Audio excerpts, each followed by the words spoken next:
What is going on, everybody, and welcome to the Simply Reliable Studios coverage of NXT Halloween Havoc. My NXT, damn it! Those of you that are watching the pre-show on Peacock right now, we're getting a look at the story between Andre Chase, Chase University, and the latest dropout of Chase University, the former Brawling Brute Ridge Holland. But prior to that, we got the announcement backstage. Eva Rain was with Kaylani Jordan, the women's North American champion, as well as Fatal Influence, Jasmine Nix, JC Jane, and Fallon Henley.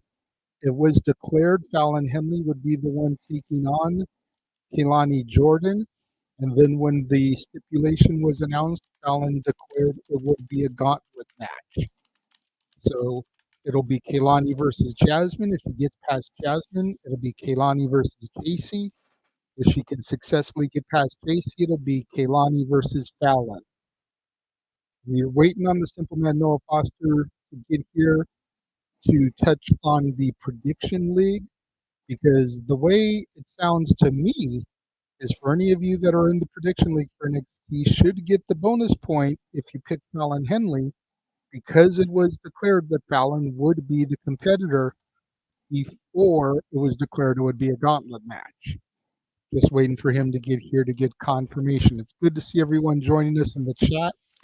Daniel, we will be doing a watch long for NXT at the 2300 Arena. As soon as they declared they were going to be there, I messaged these guys. I'm like, dude, we have to do that night. Had to do that night. That's historic arena. It's NXT there. It's going toe to toe with Dynamite, so we may be doing the simulcast there. Just gotta wait and see how things develop. But we will be doing watch long coverage for NXT at the 2300, the old ECW arena. Walter, how are you doing tonight, my friend? I'm doing good. Hopefully everybody's good out there. We also added one because of people so bound for glory. They announced Genesis, so add that to the schedule too. It's we're getting more and more. The wrestling world loves us, I guess. Well, it's the curse of being the guy that does the trailer, because as soon as you get a trailer made, something gets announced, and it's like, now I've got to redo the trailer. Remove one ad. Remove one ad. But I told everybody in the private chat, it's like, look, I pre-made trailers for tonight, knowing I was going to be away, not knowing if I was going to be here, didn't want to stress everything. So Genesis is not going to be the trailer that runs tonight. Mhm. But tomorrow for Game 3 of the World Series watch along, hosted by Stat Boy Mike, Genesis will be in that trailer. So, Mhm. but it's good to be here. I'm looking forward to this show. You know, Me too. it may have taken until this past Tuesday for the final matches on the card to get announced, for it to get fleshed out and filled out. But they picked a couple of doozies to throw on there, man. Andre Chase versus Ridge Holland in an ambulance match. And it's like, if Andre Chase doesn't get the victory here, then what are we even doing? Ridge has I been have no dominating this idea. entire feud. You got to figure Andre Chase is going to get his comeuppance here. He's going to get his revenge, whether he gets it cleanly, whether the MVP of Chase University, Duke Hudson, makes his return, whether Riley Osborne gets involved. I kind of compared it on simply predicting to the Avengers assembling. Mhm. Everybody from Chase U is going to be back, helping Andre Chase get that W and vanquishing the dropout that is Rich Holland.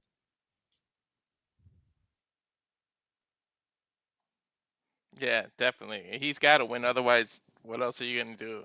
He already ran through the rest of a couple people through Chase U. So now, uh, you got to get to the last one, the professor. If the students can't win, the professor's gonna have to be the one to take them out.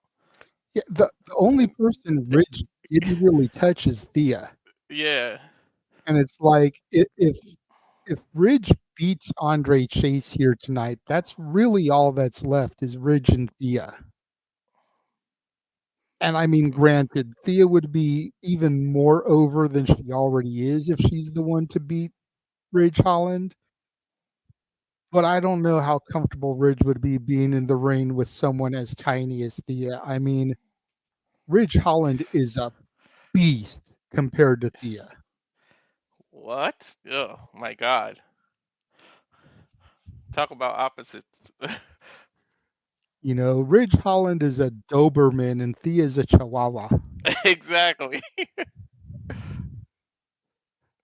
It'll be ridiculous.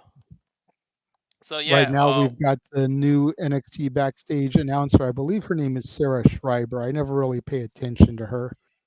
look good in Interviewing red. Roxanne Perez and Cora Jade back together again.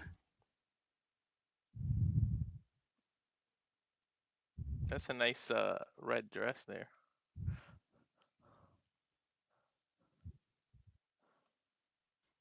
But while we wait for Noah, we might as well run over the card. You just talked about the ambulance match. So Yes. hold on. Which match would you like to talk about next? We talked about Well, let's Kalani go ahead and basically. talk about this one here that they're Eh, discussing because there's no title on the line in it. Even though the women's champion is in the match, no title is on the line. We're going to see Roxanne Perez and Cora Jade team up for the first time since Cora turned on Roxy and threw the championship in the trash can against the newest additions to the NXT roster, Julia and Stephanie Vaquer. yeah. And this is really backed into a corner situation for Shawn Michaels and the NXT bookers because you don't want to hand Roxanne an L. It's Cora's first match back. And Stephanie and Julia are such icons of the international women's scene. You don't want them to lose. But at the same time, you look at it and it's like Stephanie and Julia in a tag team isn't where the money is. Stephanie and Julia, either in a program against each other or in programs against Roxanne, is where the money is. So having them eat an L and having them, come to blows with each other so that as we move into, November, there's usually a TV special. I'm wondering if that's going to be NXT at the 2300, if they're going to treat that as a TV special. And then we've got more than likely not confirmed yet d- d- d- deadline in December. Hmm. I'd like to see, either Julia versus Stephanie at deadline or Roxanne versus one of them, Cora versus one of them at deadline. That way we can kind of flesh out this rivalry here, Yep. assuming that they're not going to be in the match at deadline to see who gets the title opportunity. What I would have loved for them to have done is a four-woman tournament, and you have Cora Jade in it, Julia, Stephanie, insert any other female. You have Cora versus that female, or Cora versus maybe Stephanie or one of them, and then in the finals you make it Julia, Stephanie, and whoever wins gets the shot at the at Rosie Perez, not Rosie Perez. Wow, Roxanne Perez Damn. at deadline or whatever special you're gonna do, or maybe even the 2300 in the ECW arena, but make the title feel important that you have to do four women go in the tournament, and then the final two can be Stephanie and Julia. Like that would have been nice, but I Walter mean, taking it back to the mid 90s with a yeah, Rosie Perez right, comment here. right, Jesus. right. What is a quail? That's from White Man Can't Jump. For those of you that didn't get that joke. That's like the only thing I really know Rosie Perez from is White Yeah, Men Can't Jump. I mean, I've seen her in a couple other things, but that's what I've yeah, seen the most. yeah. Me too. And Sometimes when you win, you really lose. And sometimes when yeah, you lose, you really win. And sometimes when you win or lose, you really tie. I'm like, what the f are you talking about, and woman?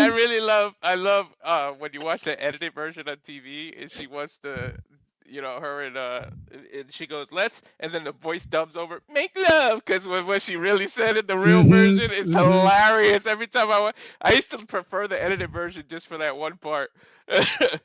You're right. It's like watching Die Hard and like Yeah. Yippee Mighty Falcon. Yeah, it's hilarious. But there's a lot of there's a lot of speculation as to what's going on. Does Cora Jade turn on Roxanne Perez? Does Roxanne Perez beat Cora to it, knowing her true intentions? Is there a See, miscue with this new I tag think team if you because they're not have used to each Cora other? turn on Roxanne, you don't do it yet. You've got Mhm. to wait till closer to Stand and Deliver. Because Roxanne isn't going up to the main roster until the draft after Stand and Deliver. They need her too much right now. So you slow build and you have Cora versus Roxanne and Stand and Deliver.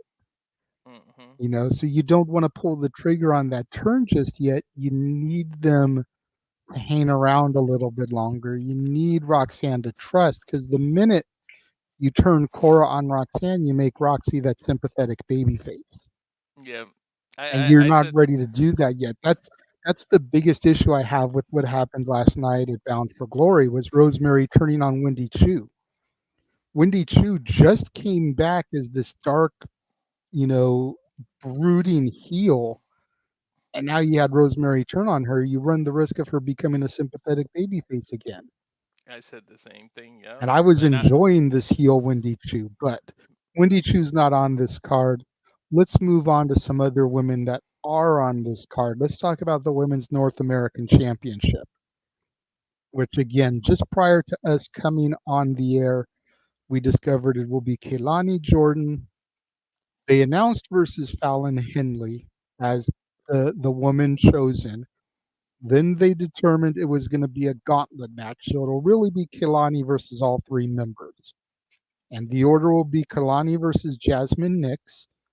If Kalani wins that, then it'll be Kalani versus JC Jane. If if Kalani can get past JC Jane, then it'll be Kalani versus Fallon Henley. And we all pretty much predicted on Simply Predicting that Fallon was going to be chosen, that the stip was going to be a gauntlet, and we'd have a new champion in Fallon Henley. And we've already gotten two of those three things right with the way they've built this. I love Kehlani Jordan, but I have a feeling that if she escapes here tonight with the North American title, the crowd's going to turn on her like they did John Cena at WrestleMania 22. Fatal Influence may be the heels going in there, but all the fans wanted Triple H to take the title off of Cena. Mhm. And despite the fact that Fatal Influence are heels, pretty much every fan at the Performance Center that's an NXT fan are Fallon Henley fans, man. We love and respect the former Tessa Price. We've seen her journey. She deserves this championship. She's only ever been tag team champion, so it's like she deserves an opportunity to shine. Yeah. And this is the opportunity to do it. If Lonnie walks out with the title, I'm afraid that the crowd is going to turn heel on her. And if you think about it, if you make her the last one and she beats Kalani, then there's a built-in, hey, I had to run through the other girls. I was tired. And then you do the one-on-one and you have her retain after she won the title. That way, either way, Fallon beat her twice and proved it that she deserves the championship. But that's probably where they're going. After she wins, she's going to say, well, I had to run a gauntlet, so I deserve a one on one. Then they do the one on one, and Fallon retains either way. And it kind of solidifies her as the champion. Yeah, I think they'll do the rematch at the 2300. Mm That way, there's a week off. hmm. Mm They get to kind of recover from this match. Tuesday can be the promo where Fallon celebrates and Kilani can cut the promo. You only beat me because it was a gauntlet match. Come at me one on one. Give me a hmm. shot. You got to do it in Of a hardcore match in the ECW arena. course you do. Yeah. Of course you do. All right. And a simple man It's too joined us. soon for like I quit or last woman standing, but It could just be a simple Philly street fight or a Yeah. tables match. You got to do You know, something. being the home of ECW, those damn Dudleys. We've seen Bully Ray here on the pre-show tonight. The tables match in Philly would not be that far fetched as And we we bring in our play-by-play man extraordinaire, the simple man Noah Foster. Good evening. hey, Good evening, everybody. Good to see you all. Whew. not only that, but we seen Devon join in with Trick Williams in a music video. So boom, they're already involved in NXT. The Dudleys. Yeah. Well, you figure Hank and Tank said that their dream match was against the Dudleys, so maybe they're here to kind of set that up, and we'll see that come to fruition in Philly, considering that's just 2 weeks away. Noah, I don't know if you've been watching the pre-show here on the Peacock or if you've been listening to it, but they announced just before we came on the air that first Fallon Henley announced that she would be the participant to take on Kilani. Then, when they addressed the stipulation, she said it would be a gauntlet match. Mm. So, the $1,000,000 question to you is how is that going to work as far as the pick'em goes? Because Fallon was declared as the contender, and then the gauntlet was declared as the stipulation. So, will we still get a bonus point if we pick Fallon as the contender? I think at the end of the day, you got to look at the end game. You got to look at the prize. You got to look at the most dangerous predator ahead down the line. Gauntlet is a stipulation to get towards who ultimately you have to prepare to face the most, no matter the obstacles. I say Fallon Henry is the clear cut case and honestly the strongest of the trio. So if you pick Fallon, you get the point. It's as All simple right. as that. Okay, and I'll be You want to fair. go ahead and give your thoughts on that match? That's where we are. We've already gone through the two non-titles, and we'll get your thoughts on those real quick. But you want to address the Fallon Henley Fatal Influence match real quick? Yeah, I mean, NXT Women's North American Championship, of course, Klein Jordan has been the inaugural champion since winning at NXT Battleground back in May. Has been a very strong and worthy champion, establishing an identity of this title, defending against the likes of Soulrook, Wendy Chu, Tatum Paxley. So I think it's definitely justified to see people like Fallon Henry that people believe is worthy of being a singles champion get in the moment, and using this type of obstacle to get to that moment, I think makes a lot of sense because you try and wear down Kalani. The only thing I wonder though is again, we don't know what Zaria's presence is going to be tonight. She's supposed to be making her debut. Doesn't mean she's booked for a match. And is her target either Julia or Stephanie Valcure? Or is it Fatal Influence, knowing that they spun the wheel and she arrived in the arena? We have no idea right now where Zara comes to play. That's the real X factor. And figured about that and figured about, again, this women's division's dynamics and the dynamics of this NXT North American Women's Championship. I do think that Kalani Jordan will somehow retain. Do you think she runs the risk of turning into John Cena if she retains? It was something we were bringing up just before you popped in. My greatest fear is that Fallon Henley, despite the fact that she's a heel, is very much respected by the NXT faithful. The Performance Center, the longtime fans, of course, you've pointed out the former Jesse Price. You know, do the fans feel that she deserves this, much like Triple H taking on Cena at WrestleMania 22?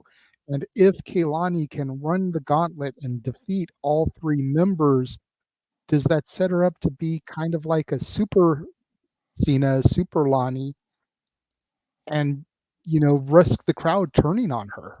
I think most definitely. Braun Breaker was literally the unbreakable one, and people turned on him during his second run. They were waiting for somebody like Carmel Hayes to take the top off him or Ilya Dragunov. And unfortunately, in the world of WWE, where it's more about marketing, branding, sell value, that is the risk that several people definitely take, especially in development in NXT, considering she's basically the prototypical babyface of that women's division right now, especially after that trio summit with Jay Cargill and Bianca Belair. It's a matter, though, of how you run that dynamic. Does she go along with it? Does it encourage her? Does it make her change herself, like how him changed himself against the NXT audience when he turned on his best friend? I mean, we've seen how many different attitude adjustments lately in this women's division. So I do think that risk runs. but I think we truly will see where Kalani stands when her deadline is met. I think deadline will show us the future of the NXT Women's North American Championship. Not tonight. Yes, Walter, I see your hand up. Just to add to that, I think after we just dealt with 3-4 years of Roman handling a title for so long, I think I would stay away from anybody having that long title runs like that right now for WWE. Like let us get over that for a little bit, because it was like even eventually everybody got tired of Roman too. Not the Roman the character, but him always winning and being champion. Not him himself, but at some time we were like, damn, somebody's got to beat him. So it's like you run that risk as we get a shot of, like you were just saying, Bubba Ray Dudley's on our TV now. Yep. I'm Said actually getting Bully convinced Ray that. isn't here tonight. It's Bubba Ray alongside Dave LaGreca, of course. Nah. They're in Hershey, Pennsylvania. Like I said, they've got to be there, got to progress the storyline. I would not be surprised to see Bubba at the 2300 show in 2 weeks. I But agree. before we get to the 2300 show in 2 weeks, real quick, let's press the rewind button. Noah, ambulance match, Andre Chase and Ridge Holland. In a night that's going to be full of tricks and treats, you got to give something to the audience delight that's not black Ricklerich, but the absolute opposite. I think Rich Holland gets his just due, similar to how Brutus sent Damon Kemp off in an ambulance too. I think Andre Chase and all of Chase U provide a very long overdue lesson in humility and punishment to Andre Chase and to Rich Holland. Ultimately, I think Rich Holland is going to be expelled the hard way, courtesy of Andre Chase. I got Andre winning with all the Chase U helping. And then the women's tag match, Stephanie Vacure and Julia taking on the former best friends and NXT Women's Tag Team Champions, Roxanne Perez and Cora Jade. This is one of those matches that protects Cora Jade, but also shows if Cora Jade can still hang. Again, the ultimate thing that hurts you is ring rust. And this will be her first in ring accident since arriving in Chicago, while Roxanne Perez has basically been untouchable and unstoppable. If these two mean girls are going to be the force to be reckoned with in NXT, you kind of have to get them to win. But I think that hurts Julia and Stephanie Valkyrie. Stephanie Valkyrie right now, who holds that undefeated cloak right now, while Julia doesn't. With Julia losing at Chicago, it feels like a full circle here that's going to lead more to Stephanie versus Julia. Maybe a mutual respect. Maybe Roxanne feels threatened. Maybe we develop that into a triple threat or fatal four-way, a little bit of insurance policy. But either way, I got Julia and Stephanie winning. Fair enough. Oh, looks like Ridge Holland now is coming face to face with Bubba Ray Dudley. Well, we just talked about the women's North American title. Let's move on to the men's North American, as Tony D was able to do the unthinkable during the CW premiere back-to-back weeks and dethrone the ruler of NXT, Oba Femi. Oba gets his rematch here tonight. Tony D needs to win here decisively to prove it wasn't a fluke. That's the bottom line. The question is can he get it done, or does the former champ reclaim his glory? Bottom line, as true Italian blood in me, you don't fuck with the family. He literally took out the family on Tuesday night. Tony D is out on a vendetta. Tables, ladders, and chairs, scares, whatever, is a way to protect Oba Femi in defeat. Because you're right. Was it a fluke? Can he truly beat him one-on-one? Well, tonight, he still could do that again, but this time he has all the weaponry involved, including what I imagine is going to be his crowbar. And after the family being wiped out on Tuesday, can the family truly be taken out and not in play? You tell me. I think Tony D is going to retain, though, because I do see bigger things down the line for Oba Femi. That's fair. And then our main event. Did we accidentally go back to the Whoop That era? Is it still the era of the ego, of NX Me? All ego Ethan Page gets his mandatory rematch against Trick Williams. Walter, you've been kind of quiet since Noah joined. kind of letting him get caught up, kind of letting me and him banter a little bit. You saw the music video. I haven't been able to watch it yet. I've been, doing a bunch of other things around here, still trying to have familial time, been doing editing on some of my shows, getting prepped for tonight. What do you think? You saw the music video, Trick Williams, Devon Dudley. Of course, we've mentioned Bully Ray there in attendance. Dudley's involved with Halloween Havoc. What are your thoughts? Yeah, it's hilarious. That's the one thing I'll miss when this rivalry, the back and forth banter with them with the rapping. Because I gotta admit, Ethan did a good job with his song too. And now the "Do You Want a Revolution" Kurt Franklin remix, that "Do You Want a Trick Whoopin'."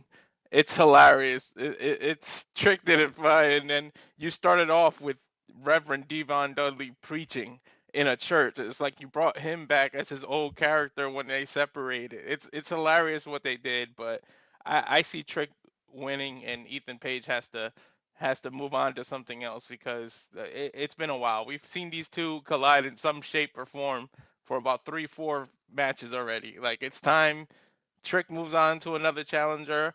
Obafemi probably. Like Noah just said, he's on to bigger things. I mean, how much bigger in NXT can you get? He's got to probably be the Iron Survivor, in my opinion, to get to Trick. But that we'll bring that up when they actually announce deadline. But that we got to get to that. Trick's got to retain here. I think we're back in the whoop that Trick era, and those music videos helped him get us back in that era. Because I mean, who's more over than this guy in NXT right now? Like seriously. Yeah, that's fair. That's fair. I mean, Trick Williams, about the only other person out there that I can think of that's as over as Trick Williams is a member of a roster that fought yesterday and challenged for the TNA World Heavyweight Championship, and his name, Walter, is Joe Hendry. Joe Hendry! He Oh, said I'm it. so mad. I'm so mad. So Don't mad. even do it. Don't even do it. Good, good. Noah. You. No. But he said his name. Say his name and he appears. I believe in Joe Hendry. Dang it. Ah, Dang it. that- You did that on purpose. Well, I did try to set it up so that he could hit the music as soon as I said his name. I tried to give him breaks and pauses so that he Yeah, I would know be what ready. you did, and I was looking for it, but he found it first. So, but I will say fool. this: the fact that he lost, it just no. But I mean, why would they do that? Well, first off, Well, I guess it's not me now to basically take us home as we're just 2 minutes away. And again, to those tuning in to Simple Hour Studios, whether it's for the first time or continuing, thank you so much. If you, of course, carry through the passions that allow us to engage you in all forms of wrestling in and out of your living rooms and all your screens. To your point, though, JJ, again, we've seen this story of all Ethan Page since he invaded NXT in an emphatic fashion and found his way to the NXT Championship without pinning Trick Williams. And Trick has a point. No matter what sort of way these two have conveyed, he has not beaten him one-on-one. Neither man has. This is the first time ever one-on-one encounter. I think it's very subtle for an endgame for now with Trick Williams over Page. I think it also tests the value of Trick Williams as champion, as once again, he's in that main event spotlight. But tonight he's got to truly prove his worth. Ethan Page is an established vet, nearly 20 years of actual experience, while Trick Williams, again, we do wonder, yes, he's over, but is he over just as a gimmick, or can he be a main event player consistently? I think tonight is going to give us a true test of what Trick Williams is capable of. As all Ethan Page says, you're going to get to see a side tonight that no one's ever seen before. Can you beat the devil? Well, he doesn't fear the Reaper, but we'll see tonight if Trick Williams can whoop while he goes to the Page in the Devil's Playground. But I think he does. Oh, they're showing us on Peacock. We're seeing the Ruler Obafemi and Tony D walking backstage. Looks like the Men's North American Championship is going to kick off our PLE, as tends to be the tradition, Noah. Yeah, and we've seen this title literally set the precipice, how the X Division has set the precipice always in TNA, just like they did last night at Bound for Glory. We saw what the likes of Wesley and Dijak did with this. We saw what the likes of Obafemi has done with Giants, including Dijak, like I said, and Josh Briggs. But we'll see tonight what happens when you involve tables, ladders, and scares. Oh Oh my. my. Trick or treat ahead tonight. Halloween Havoc is about to begin right now. Of course, we got it Now, here because we are then I'm on then. in the now. forever. Now. Look at it, guys. Forever. I just got forever, yep. Yep. And of course, we're always Together. in this thing to the end of time and the end of the internet together. A Together. solid WWE logo. And, yep. I paused it for like a couple of seconds, so we should be good. We are looking live at Hershey, Pennsylvania, the home of Hershey's Milk Chocolates. Perfect place to bring a PLE just ahead of Halloween, which we all know Noah loves him some Halloween. And if you missed Scarioke, go back and check that out in the archives. We see Stephanie Vakir and Julia arriving, Cora Jade and the NXT Women's Champion arriving on the scene earlier today. There's our challenger coming out of the Hershey Chocolate World, all ego Ethan Page. And the current reigning and defending NXT champion outside of the Chocolate Town sign, Trick Willie himself. As we go to our cold open for Halloween Havoc. Noah, take it away. Ladies and gentlemen, boys and girls, ghouls of all ages, welcome to the night's festivities. It's sure to be a smash. It's sure to be a horror delight. Welcome to NXT. Welcome to Halloween Havoc. Tonight, you get scares, you get ladders, ambulances, and we play with the devil in his playground, and so much more. With Zarya now part of the festivities. And it looks like Gigi Dolan is here to bring us in as well. People like Gigi Dolan, Scarlett Boudreaux, Saucy Blackheart, who live for the spookiness that comes with Halloween. How many treats are we in for tonight? How many tricks will be played? How many bodies will be broken? How many titles will change? It's going to be a fun Fright Night delight prior to Halloween. Tonight, we wreak havoc in NXT. And of course, right now, like Jason said, it is, of course, cold open, as of course we talked about before. So that being said, thank you to those that tune into Reliable Studios. Whether you're watching this live with us right now or later on demand, we appreciate you. And again, live stream, comment, tell a friend. It's good to see all of you here, all the regulars, Matthew, Matt, Christopher Rots, and of course, everybody involved. Daniel, I can keep going down the line, but we'll hear literally until the lexicon of Jericho. And again, if you want to dictate the conversation, don't need to dictate. PayPal links are in the description down below. Please show decorum and a nice, friendly code of conduct as we focus on the matches that are in play here. But again, if you want to dictate, Super Chat or PayPal, it's as simple as that. And again, if you celebrate Halloween and you are in tonight to wreak havoc with us, I hope that you do it safely and enjoy what is brought here from WWE's premier brand, in my opinion, for professional wrestling. Damn it! And thank you for joining us along for the ride. We are again the Simply Reliable Studios, SRS, and this guy below me will tell you that we are the only reliable ones that put those three letters to the test. Of course, I am Noah Foster with the Rage of Wrestling, Walter Cruz, and this is his NXT, now in the gray and black, the Renegade Wrestling, JJ Williams. We spun the wheel, we've made deals, and tonight we will see who seals them. Everyone ready to have fun tonight? Absolutely, absolutely. And as we announced last night on Bound for Glory, you kind of saw it going across the bottom there on the ticker. I've already hit my payout goal for the month. So the $100 that I get paid out, I'm keeping. But anything that we raise over the $100 before the end of the month is going to be donated to BACA, BACA, that stands for Bikers Against Child Abuse, which was a charity that my cousin actively supported. She rode motorcycles and whatnot. As some of you guys may know, we buried her yesterday. That's why I'm out here, why the TV isn't behind me and I'm not at home. out in Missouri for the service and everything. So anything we raised over that $100 is going to be donated to Baca in her name. So again, super chat, donate. If you have questions, I'm seeing questions pop up in the chat room, but super chats aren't attached to them. So you're not going to get acknowledged other than this comment right here unless we start seeing those super chats attached to them.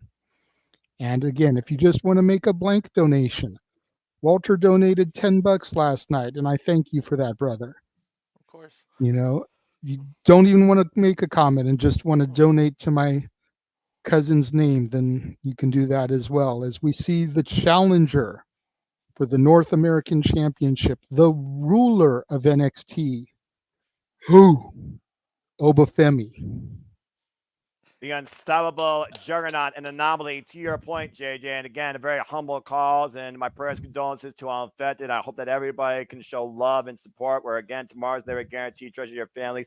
Please support my friend in these efforts as well. To your point, this anomaly, this undefeated juggernaut for months, ever since the breakout tournament in January, held down the NXT North American Championship with an iron fist, turning down all challengers and all comers in and out of NXT across all brands, WWE, until he met Tony D in the new era of NXT in St. Louis, where Tony D did the unthinkable and usurped the ruler of his title. Since then, Obafemi has been on a rampage, making it as personal as possible, eliminating Tony D's family. And tonight, tables, ladders, and scares might have sealed the deal on Tony D's run, or allow him to unleash a vendetta tonight against this formidable foe. This is going to be a hell of a match, but real quick, I saw the camera pan past the ambulance. I love that they used the old school ambulance from back in the day that resembles the Ghostbusters car. Yep. Yeah, about to Love say. Of course, the rules for the match, tables, ladders, and chairs are all legal. Victory occurs via pinfall or submission, so it's not going to be climbing the ladder No. to obtain the championship dangling from the ceiling. And so also, the excuse me. Go ahead. athleticism that's generally required for a ladder type match isn't needed here. Obafemi could just completely decimate Tony D with all these weapons being allowed. But we also know, JJ, that Tony D has shown heart, will, resilience, and endurance, overcoming his fear prior to this after facing Hammerstone from TNA to beat Obafemi, encouraged by his family. Tonight, only with his family in spirit, Tony D is going to have to show more resolve than ever if he's going to hold on to the NXT North American Championship. Countouts, disqualifications means nothing here. But you don't mess with a Don's family and get away with it. And that's my point, is that Tony D very easily would have lost that match had Obafemi not laid his hands on Rizzo. With Rizzo not out there to provide that extra added little bit of encouragement to be a potential target for Obafemi, can Tony D rise to the occasion and keep the championship? As we see Mike Rome dressed as Beetlejuice for the occasion. Good on you, Mike Rome. Oh, good. Just make sure you don't say the name 3 times. Don't need Beetlejuice coming to shit. That's twice. No more saying the name. Mike Rome. We don't need him coming to wreak havoc here on the stream. Let's go down to introductions with Mike Rome. I love the empty holsters by Tony D. Dale. Yeah, I'm not copyright. We ain't singing. Daylight come and me one go home. Oh, good. And me one go Rome. No, you want to do that as Danhausen? No, I don't. Noah Hausen does not need to be here tonight. Oh, Tony D grabbing the mic. Oh, well, screw this. We're just going right at it. Bell rings and we're off hot and heavy. I like that. Go. Screw Great intro. fear from Tony D, but only a 1 count. Well, again, he made this personal. We saw what happened this Tuesday in NXT. Tony D was forced to watch Obafemi's destruction at hand, destroying his family while he was handcuffed to the ring post. Tony introduced Oba to his fist. Forget the introductions. Well, that's one way to introduce yourself. Go to first to the ring post, and Tony D right now spraying Obafemi for the barricade. This is exactly what Tony D needs to do. He's got to take it to Oba fast and hard in the early goings here if he wants to have any shot come later on. Obafemi has proven he has the endurance to go deep into the game here. He Yeah, doesn't get burned out in the first couple of minutes like some big jacked up wrestlers in the past. I'm looking at you, Bill Goldberg. bring it to them before they can bring it to you. It's smart, to your point. Exactly. And it's Yeah, a great first way to shot. take Femi off of his game. You figure Obafemi thought he was going to come in here and just play with Tony D. And Tony D is totally blindsided Obafemi by taking that cheap shot to start the match. Boom! And these two spears, the second of which took out the barricade, Noah. Yeah, but again, Obafemi, to your point, we've seen this guy literally overcome the odds, overcome giants, overcome those that might have a smarter, stronger, longer in-ring IQ. Very rarely have we seen this man taken off his game. Obafemi, who held the NXT North American Championship for 273 days, in my opinion, I believe is the longest reigning NXT North American champion in history. But He Tony is. D right now is on his 20th day, and this is his first defense. We've got Here's chairs in the ring. We've got ladders set up. We're just Wow! missing the wood, but give them time. yeah, you Got to read my get mind. That's exactly that what I was gonna crowd say. to start chanting that they want tables. Oh! Yep. But right now, all we're seeing is chairs being thrown at each other's backs and faces. Obafemi once again regaining control, now using his power, and a massive choke slam to Tony in the chair. Cover two, no. Smart of him to hook the leg, but it's still too early to put Tony D away that quickly. Take a look at the height on this. Especially when the title's on the line. God damn. Yeah, that's at least 10 feet in the air. Yeah, bouncing off that steel chair, by the way, versus the canvas. And clearly, Obafemi wants to hurt Tony D. This is not just about simply winning the title. This is about, if you beat me, I'm going to make you pay for it. Obafemi right now is regaining full control here against our opening contest for the NXT North American Championship. Oh! But to your point, Tony D knew what he was getting himself into with taking this challenge from Obafemi once again. Well, again, I do wonder, though, where Tony D's mind was at. Is he just fueled up emotion again after that hot start, after that cheap shot right now, trying to push that chair up. And again, Obafemi overpowering him, just a massive stomp to the midsection. Now working over the core of Tony D. We've seen those ribs compromise in the past. Hard Irish whip into the ladder in the corner. Well, not to be stereotypical, Noah, but two things about Italians are their pride and their temperament.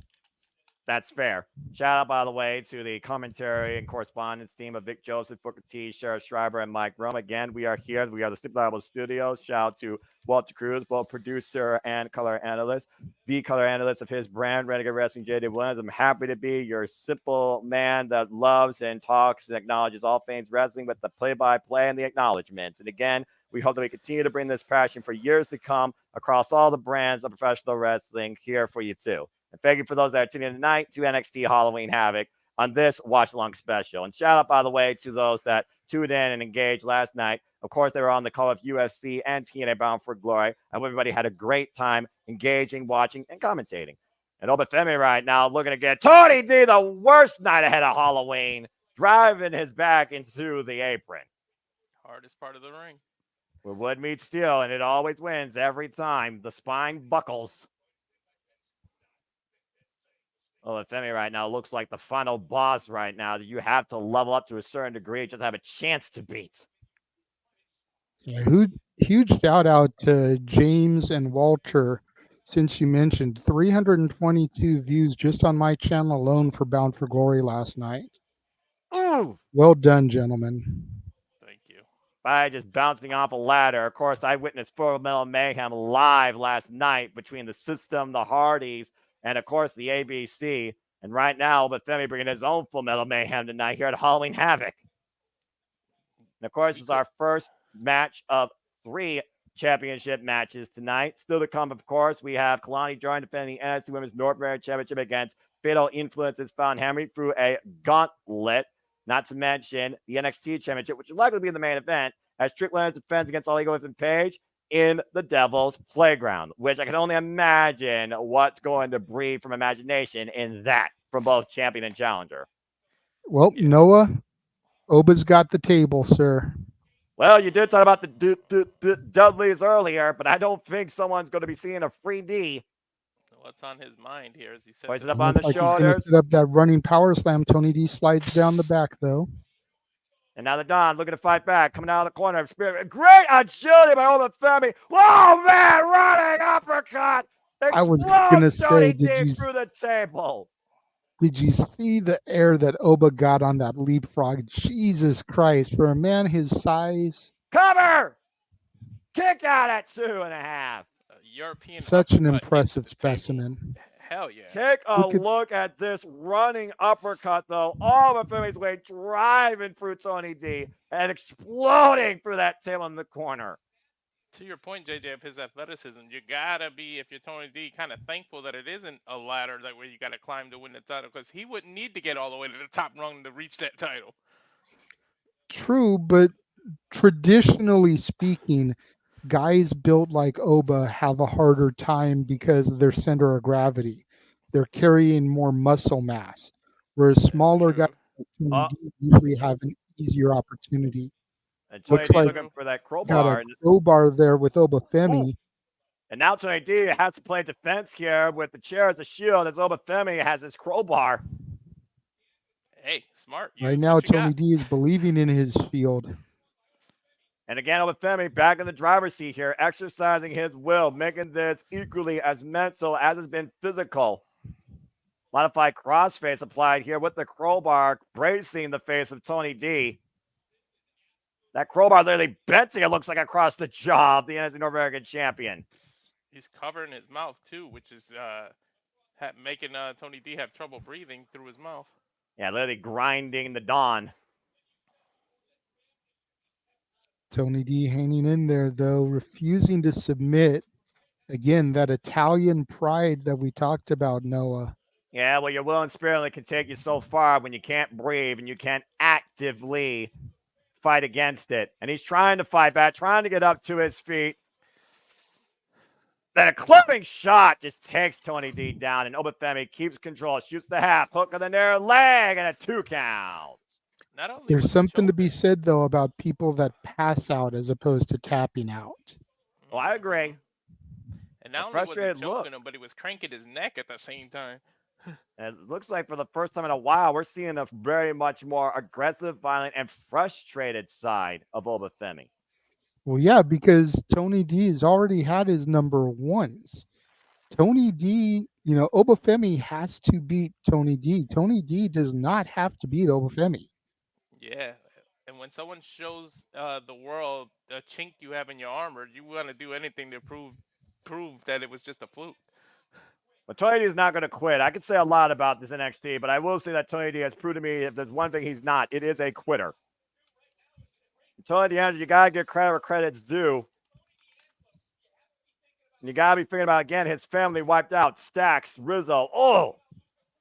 And right now, in this moment, Tony D has to set an example more than ever for his family to hold on to this title. And again, a clubbing shot to the back of the head. Obafemi regains control. That could be it here. Oba looking for that power bomb of his. Oh, wait a minute. What? The Tony D, the strength. Woo! The core strength that Tony D just sending Oba up and over his back that way.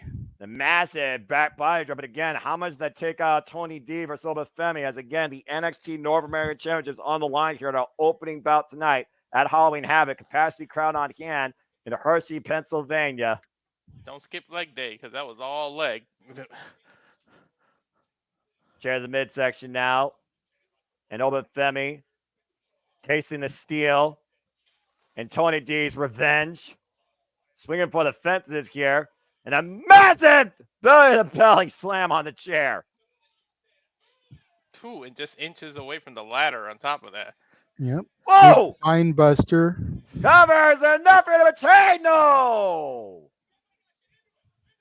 Tony needs to stop taunting, though. He needs to not get cocky. You saw the way that he stood there and kind of like taunted Obafemi to come on, before delivering that spine buster.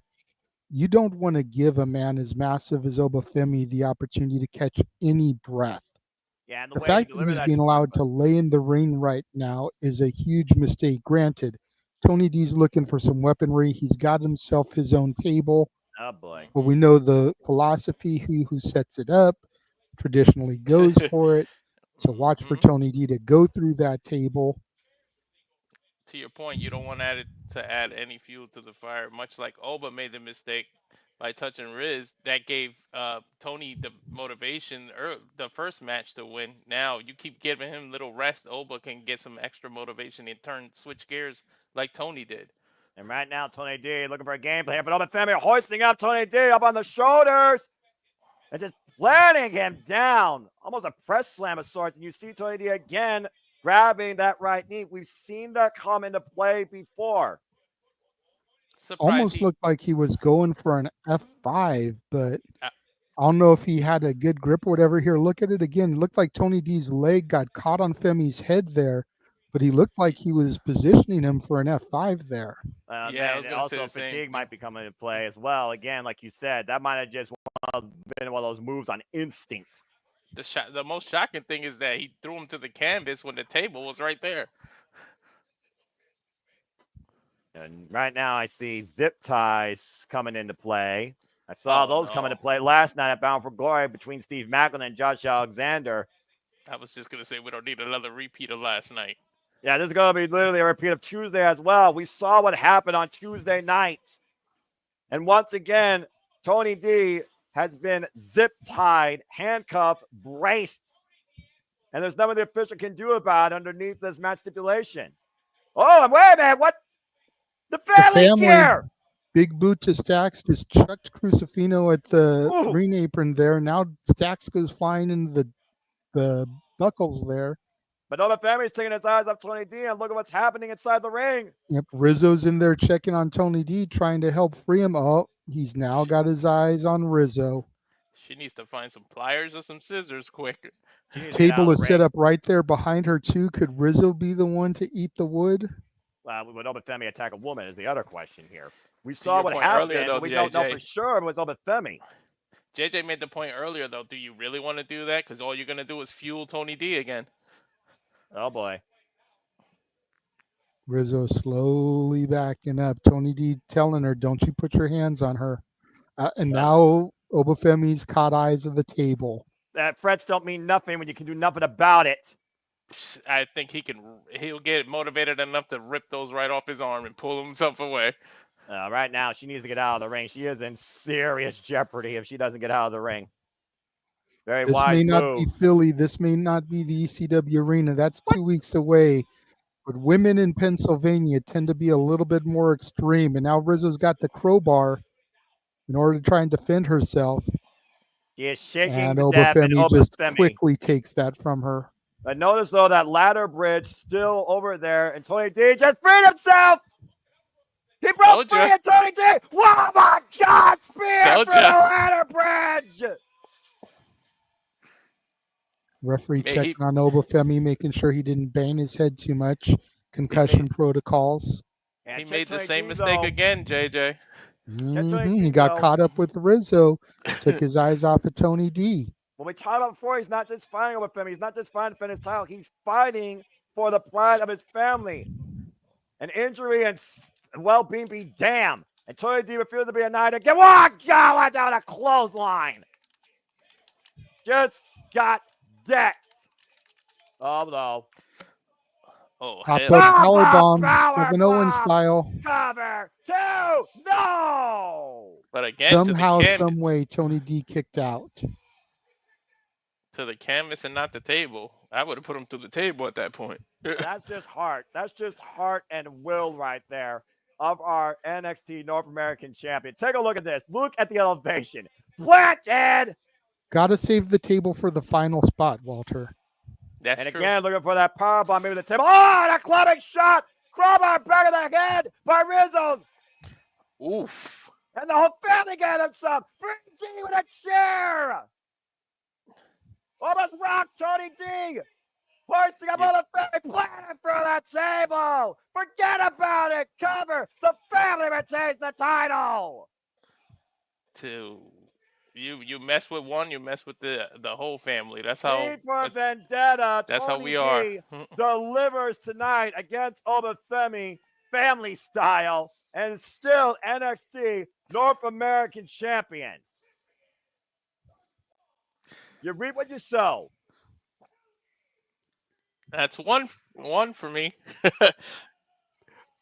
I did pretty good last night. I'm impressed with how good I did at Bound for Glory. And of course, like I said, I will have all the prediction league scores for WWE, NXT, TNA, and AEW at some point tomorrow evening on my Super YouTube channel and my social media. Stay tuned. Let's go back to the action, the highlights here of this opening contest. A heated affair that got personal real quick when the family got involved again. Obafemi thought he neutralized them on Tuesday, but they refused to stay down after that attack. And Tony D, like you said, maybe just will resolve to protect her and driving his own body at risk. Obafemi driven through that ladder bridge, and it looked like Tony D might have hurt his arm in the process. And then that final shot, that crowbar to the back of the head by Rizzo, chair to the back, and then look at this modified 3D of sorts by the family. Codebreaker with the chair of sorts, hoisted up, and finally, Obafemi, down goes the ruler, courtesy of the Don, through the table. Family style, forget about it. Kind of reminiscent of the Shatter Machine, was it not? It was with a chair, basically. How good it must feel for the family tonight to get well sought after revenge, redemption, and a vendetta against the former ruler of NXT. But then again, All right.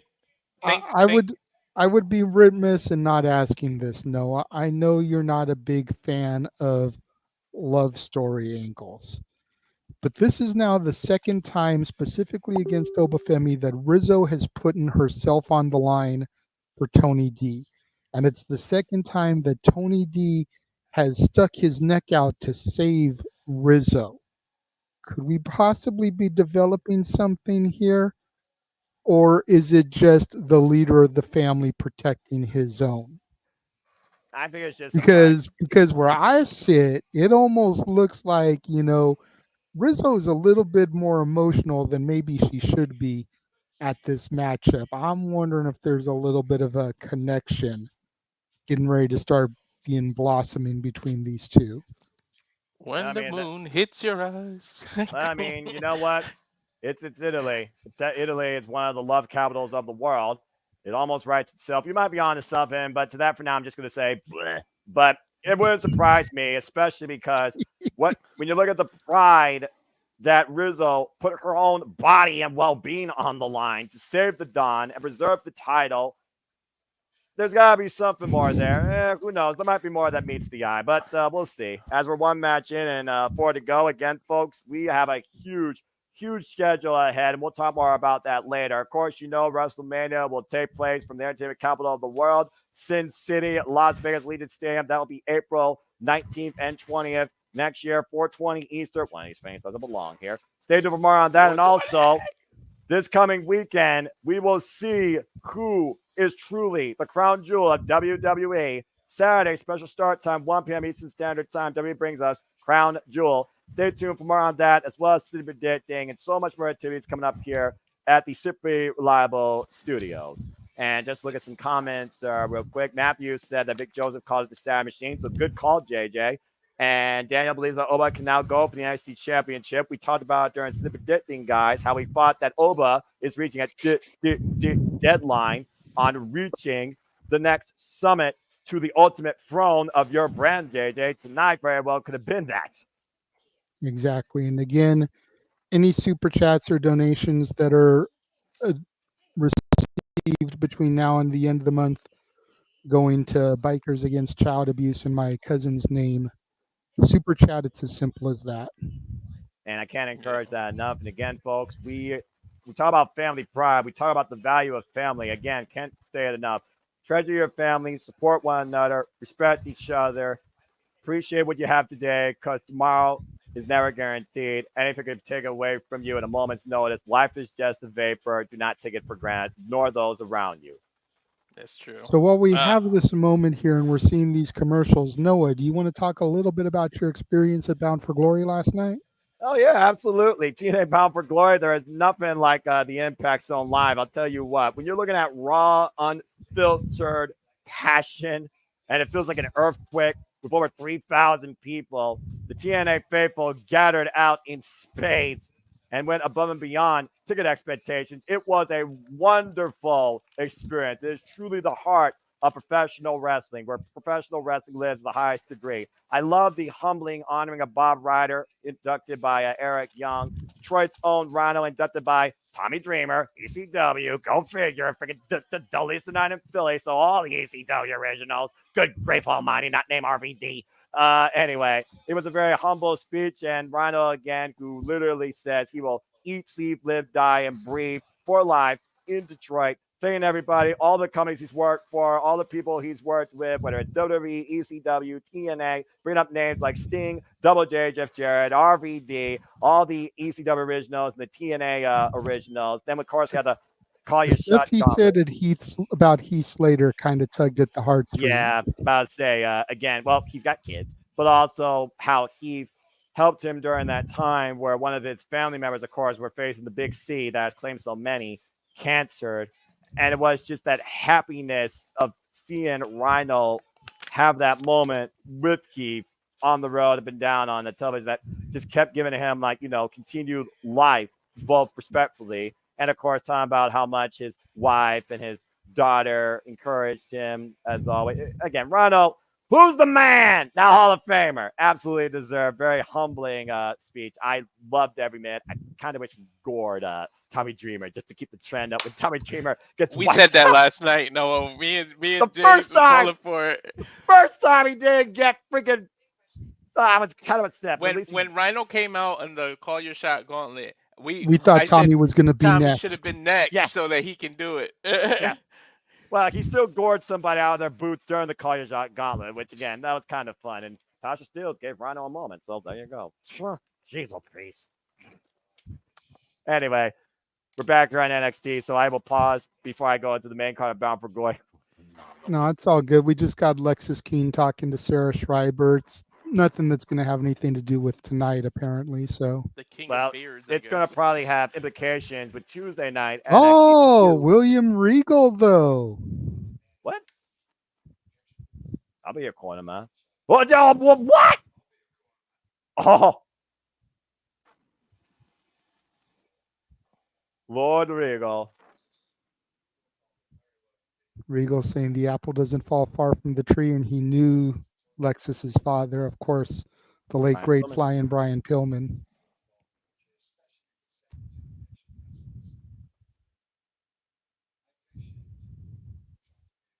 And of course, we know Lexis King won a gentleman's duel with Ora Mensa to earn a shot at William Regal's son's Heritage Cup. Is King slowly trying Go He's from here. earlier this evening as we were addressing when you first joined us. It's going to be Jasmine versus Lonnie. If she gets past Jasmine, it'll be JC. If she gets past JC, then she'll have to go against Fallon Henley. But first off, it is the Generation of Jade as Cora Jade, the resident mean girl, makes her in-ring return, and hopefully she doesn't injure herself again. As we get ready for women's tag team action, as actually continues here, and again, odds stacked against the NXT Women's North American Champion. You wonder if Cora Jade has her eyes on that title at all. A little bit of a Dorothy lingerie-esque inspired outfit there from the Wizard of Oz, along with a blood-splattered jacket. So, Bizarre no choice. place like home. No place like home. but the pattern on her outfit is very Dorothy Gale from the Wizard of Oz inspired. I'm just going to let you all talk more about that because everyone knows how I feel about Halloween, but I'm not going to worry about that. I tonight. know, I'm gonna but put it in the but press if there's an obvious costume, then you gotta call that out, Noah. Well, I didn't necessarily. I know Wizard of Oz, so I mean, I guess you're on point there. Gonna say, I know when once you were a wee lad, you watched The Wizard of Oz at least once, and Roxanne Perez has the matching outfit. As Hey, let's Roxanne hope. Perez, the prodigy and the current NXT Women's Champion, has arrived as well. Of course, she has been NXT Women's Champion since being in Lyra Valkyria at Stand Delivered. Most recent successful defense, thanks to returning Cora Jade in Chicago on the premiere of NXT on the CW against Julia. Yeah, I just said it too. There's no place like home, and Cora Jade just returned from injury, and where is she? She's back home in NXT. And again, these two former frenemies now on the same page. Cora Jade impressed and apparently approves what Roxanne Perez has become. At one point, though, it was 2 years ago at Halloween Havoc where Roxanne Perez and Cora Jade fought each other in Weapons Wild, and Roxanne won that night. Yep. And of course, tonight, WWE, all the branding, all the marketing. They are brought to us by Diablo 4, the vessel of hatred, and clearly there's a vessel of hatred towards Julia and Stephanie Valkyrie in the hearts and eyes of Roxanne Perez and Cora Jade. And here I've comes never played Stephanie it. Vacure. To your point, Noah, what's she representing here tonight? Well, she is the Dark Angel, apparently. That's her character name in WWE. Hey, you want to talk about Diablo? There you go. Well, Diaz de Wedo is also very near. And again, she is also the first signed WWE superstar from Chile, made world defined throughout Mexico and Japan.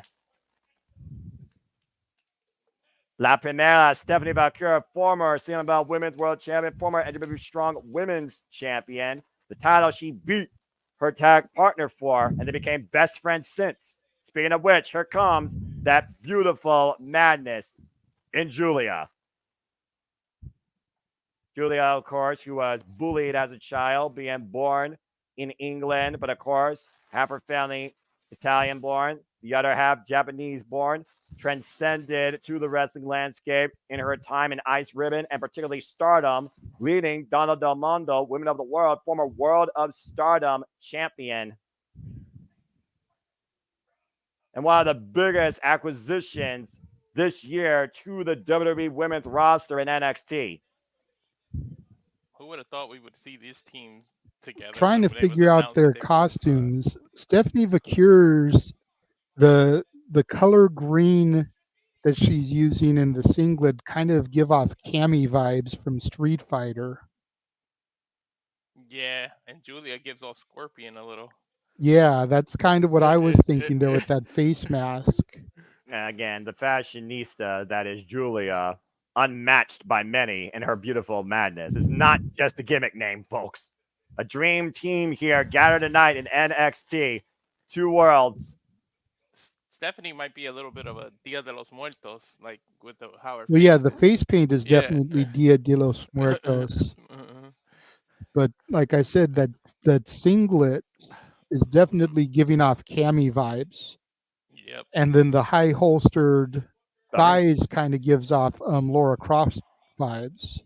It looks like we're kicking things off with Stephanie Valkyrie and Cora Jade. Cora Jade's first in-ring action since she got injured, of course, last year. And that knee brace might be a target. What do you guys think in the chat room? Let us know who you think Stephanie Vacurie and Julie are supposed to be. Stephanie right now taking advantage of Cora Jade in this test of strength.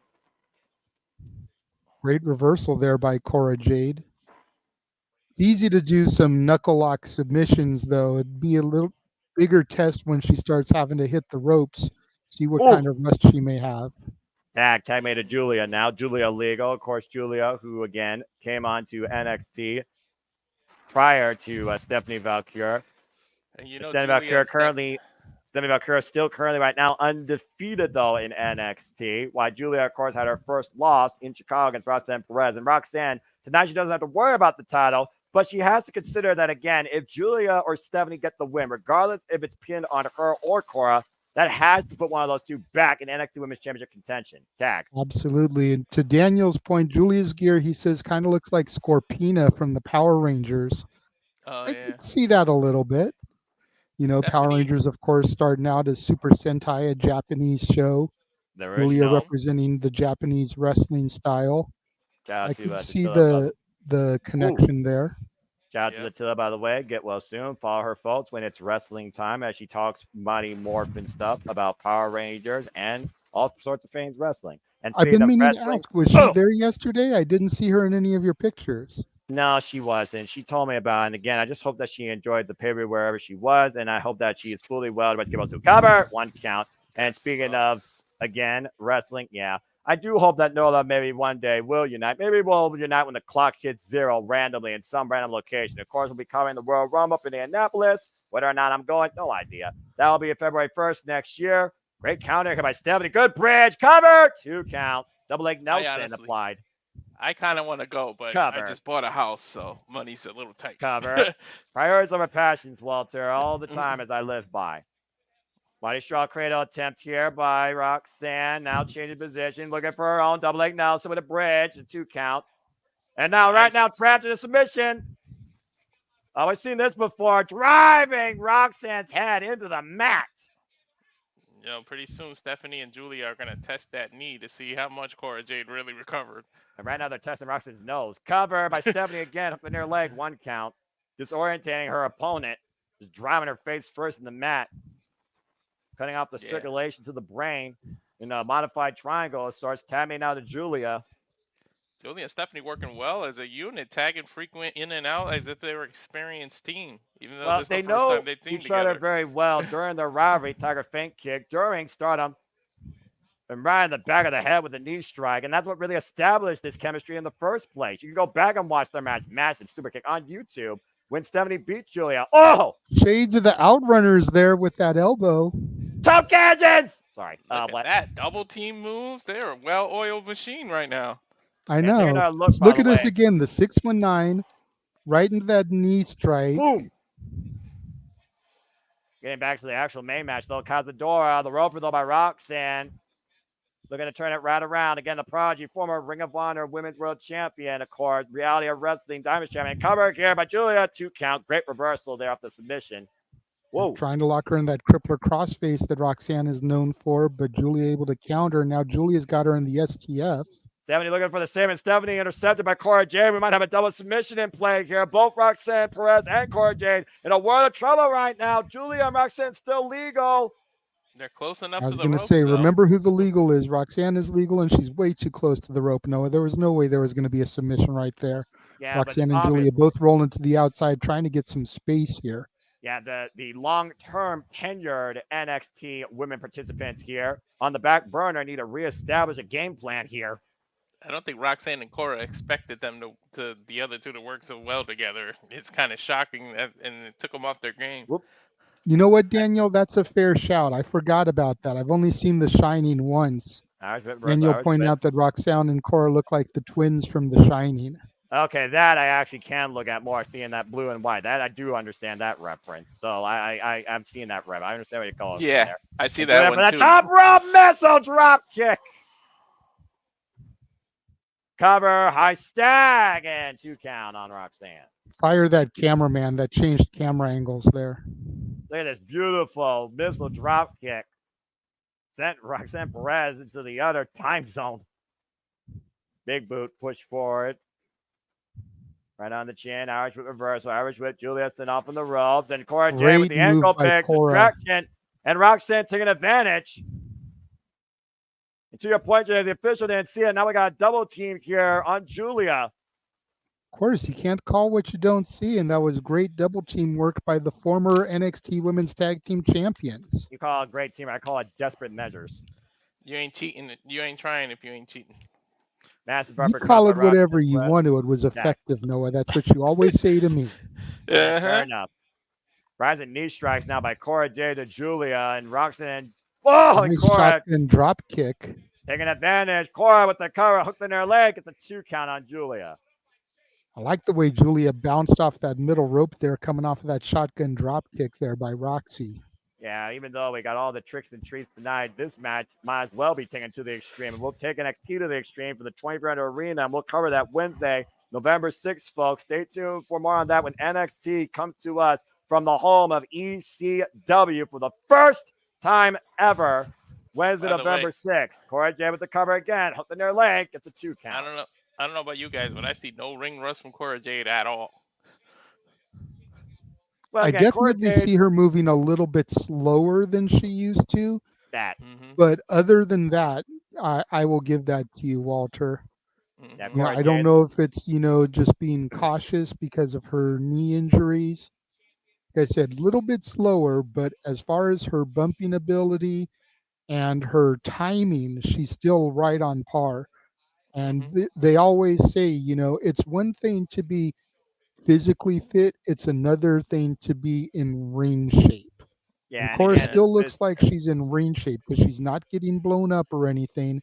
And that's the Hmm. big test when you come back after a long hiatus, is how again, we also Exactly. quickly talked before you about get blown up. School by Julia, Hmm. cover 2 count. We talked about before this business is both physical and mental. So we also got to look at the mental game as well. And Will Exotic will come into play. We talked about that knee brace Yeah. before. And again, Atlanta Black, still very young in her actual wrestling career. 5 years of wrestling experience. For those that don't know, Cora Jade is the former Atlanta Black. To your point, Noah, yeah, it could be in her. The reason she's moving a little slower is in her own mind. Does she really trust her knee all the way? But right now, Cora Jade and Roxanne still taking advantage of Julia. Julia trying to fight back, though, since Cora Jade up and over the apron to the floor. Roxanne, though, legal. Roxanne taking advantage of Julia, blocks the shot. Big forearm by Julia. And again, you do not want to go in a striking affair with this top Genjin. Average whip, breaks the grip, went for a swing and a miss, swing and a miss. Oh, man! And both women down. Am I the only one that's waiting for Julia to go up to the main roster and have matches with Io Sky, Kairi Sane, Asuka? As long as they don't relegate them to a pointless tag team or trio, I agree. Where's Cora? Up kick. Well, Cora Jade was sent up and over to the Oh yeah, bottom yeah. to the floor, and Hot Tam made a tag to 70 Stephanie. Valkyrie springboard crossbody. But I like the way Roxanne was able to roll through it, gain the top position there for a moment. Yeah, unable to capitalize though. Instead of Valkyrie, me with soul food, eat the feet. Shades of Gail Kim. There's Cora Jade.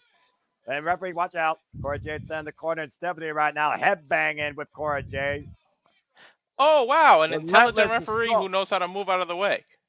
Yeah, first time for everything. Nice Meteora to Cora Jade. Back Runs elbow into the back strike. elbow by Roxy. Unaffected, JJ. Wow, dragon screw leg whip to Roxanne Perez. Damn, that move has to stop. It does. Ugh. Hook of both legs at 2 count. I was waiting for the damn that has to suck. I knew. Cor- Cor- Cora's lucky she didn't do that to her instead of Roxanne. Yeah, take a look at this I high. think Walter may have a new favorite here with Stephanie Vacure, someone to give Lola Vice a run for her money in the cake department. And right now, all 4 women in the ring, and Julia and Stephanie right now. Oh, no! I think it's pretty much all of NXT. It's like a requirement to work there lately, it seems. Yeah. And right now, Julia and Stephanie looking for a bit of double team here. Ducks leave the shot. Double super kicks by Roxanne and Cora. Rock Stephanie and Julia the outside. I second JJ's sentiment. Fire that cameraman. That's twice where he had the chance and he switches Whoa! the camera angle. Short range, Tope Cora Suicida. Jade perched up there. Like Cora, what's the world is Cora figuring here? Coffin drop. Shades of Darby the win. Allin with a coffin drop there off the middle rope, Noah. Yeah, I still think she was cautious there, but great positioning, great impact off the second rope. They didn't go from the top. And Roxanne looking to take advantage of Valkyrie. La Mystica takes her down into the crossface. You notice the way she stopped and looked back before she committed to it. She wanted to make sure everyone was in position. Darby would have just said, fuck it. If I crash and burn, I crash and burn. Stephanie reversing the submission here. Cover on Roxanne. Nearly got pinfall. The NXT Women's Champion. Big forearms all by Roxanne. Roxanne and Stephanie are the 2 legal women right now in this match. Perez reminding everybody exactly why she is called the Prodigy. Looking for a pop Ross pause of the corner. Stephanie resists though. Sobot kick. Right to It was the a stomach. great setup Roxanne did there. The It way really she popped was. on the rope, flipped over, set up for it. And Roxanne once again taking advantage. Both women in the corner here. High wrist dish. Roxanne to the top rope. Looking for possibly a massive Hurricane Rana. Tag made to Cora Jade. Damn, Jade she lost legal. Stephanie half across the ring. Cora Jade looking to soar tonight. Halloween Havoc. Massive Swanton Bomb. Here's the cover on Stephanie to win. And Julia saves the matchup. At the last possible second. Inside Russian leg should be attempt though by Roxanne. Julia reversing though the hammerlock, hoisting her up. And look at this. The strength from Julia. Whoa! You know, Booker T's got to look on like a proud papa right now too. Of course. Nice gut wrench suplex there by Cora Jade. Almost a Norman Lights throw of sorts. And Stephanie Racure right now squaring up against Cora Jade. Again, all four of these women bringing everything possible out of each other in this matchup. Stephanie right now looks a bit worn out. This is the benefit of only having 5 matches. You give matches like this a lot of good time. Yeah, Irish seriously, if this was a 10-match card, this match Yeah. would have been over in like 5 minutes. I mean, to be Exactly. fair, we've seen matches go a little long in women's wrestling at other companies in and out of main card and pre-show. So, give credit's due. But again, the takeover formula has always worked the most effectively for women in WWE. Keyword, women in WWE. And right now we're at a stalemate here. Capacity crowd on their feet, respecting what all four of these women are bringing. Tad Made Julia has got this overhead cam shot. And Cora Jade is still like a bang! G-trigger! Cover! 2, no. Only a 2 count. Damn, she folded Cora Jade. Hoisting her up, looking for the Northern Lights bomb. Cora Jade scouting it though. Running knee strike. Wipes out Juliet. Tammy now to Roxanne Perez. Shades of her Papa Punk with that running knee strike there. But the Dars of Punk, as we call them. Meanwhile, they might be looking for a big out of the corner here. Julia getting out of the electric chair, driving Cora into Roxanne. German suplex. And again, Cora's not legal. Tammy to Stephanie. Stephanie legal. Stephanie and Roxanne, the 2 legal competitors. Julia, almost lost her footing there for a moment. Double under. What the world is this? What? Butterfly suplex off the top. Massive superplex. Instead of our cure to the top rope. Double high impact moves. This card twister cover. And Stephanie and Julia with the win. And notice they Stephanie pinned Valkyrie. Roxanne, Noah. They didn't pin Cora. Exactly, but also to your point, Stephanie Valkyrie just pinned the NXT Women's Champion. Well, she gets to say, I deserve a title shot. I think she's definitely in line, but a great outing here with Julia and Stephanie Valkyrie putting down the Mean Girls of NXT tonight. That's one hell of a language banner between these two, though. Language barrier. Well, like I said before, the language barrier in professional wrestling is minimal. Look at this t-shirt. Bang! Right underneath the jaw. And this double underhook superplex to your point, JJ, setting up Roxanne perfectly in position for Stephanie Valkyrie to deliver this beautiful corkscrew splash, sky twister. Will Ospreay be proud of that. La Primera with the win tonight against the Prodigy. Oh, lights going out. What is this, Noah?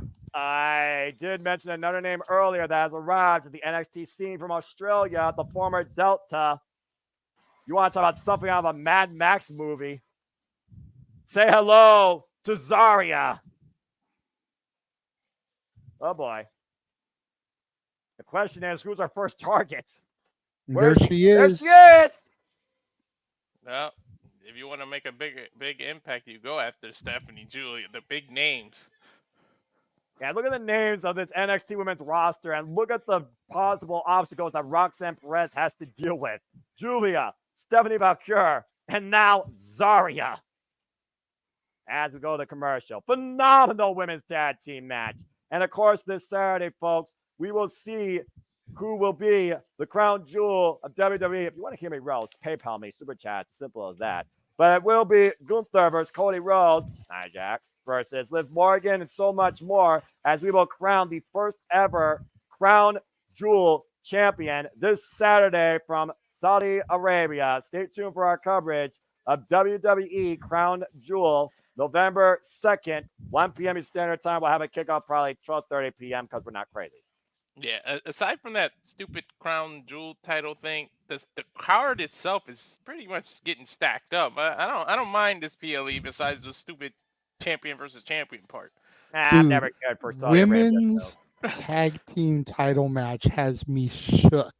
If rumors are to be believed, and yes, Noah, I say rumors are to be believed, Lash Legend and Jakara Jackson are officially members of the SmackDown roster now. I don't know how I feel about Jakara Jackson. I TikTok still reject. feel she's a little bit green, not really ready for the big time, but Lash Legend has proven to me in this past year that she has earned it and deserves it. I know Yeah. you're still not exactly sold on them. The TikTok rejects, as you dubbed them, but much like Tiffany Stratton before she got promoted, you've got to admit that Lash Legend has earned at least some of your respect as an in-ring competitor. Gimmick, let's leave the gimmick outside, but as an in-ring competitor, at least some of your respect. I'll give you that. She impressed me last year ever since Deadline. I think she definitely has a strong upside to her. I'll give you at least that. So I'll give you at least that. But anyway, let's go to some of these comments regarding that incredible women's I tag team definitely, match. to his point though, I definitely said once they separate from that group, it's all about that. Like I just needed them to separate the group, but I've been singing her praises for a while too. Yeah, I know you have, particularly for other reasons, I'm sure, Walter. Rousey Perez and Cora Jade looking like the twin girls from The Shine. To your point, Daniel, apparently he's with you with the horror movie reference. I'm sure the bunny, has seen that movie a number of times. Matthew was saying, fantastic match. And Matthew, I'm so glad we were able to bring you this joy. I hope that, again, everyone's enjoying our coverage so far. We're 2 matches in, 3 matches to go, and we'll see what's ahead next here in NXT when it comes to the women's division for both the main gold and the NXT Women's North American Championship. Why the tagle's not here, it is what it is. But again, phenomenal match, great outing again. I think Cora Jade definitely still, like you said, has some moments to herself that I think were uncertain, but I think clearly out internal doubts within herself tonight.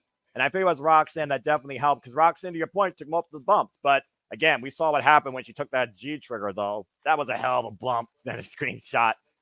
Yeah, I was impressed with her coffin drop again. If she hadn't stopped, turned, and then gone through it and just had like committed a little bit quicker, maybe I would have been a little bit more impressed. Mm-hmm.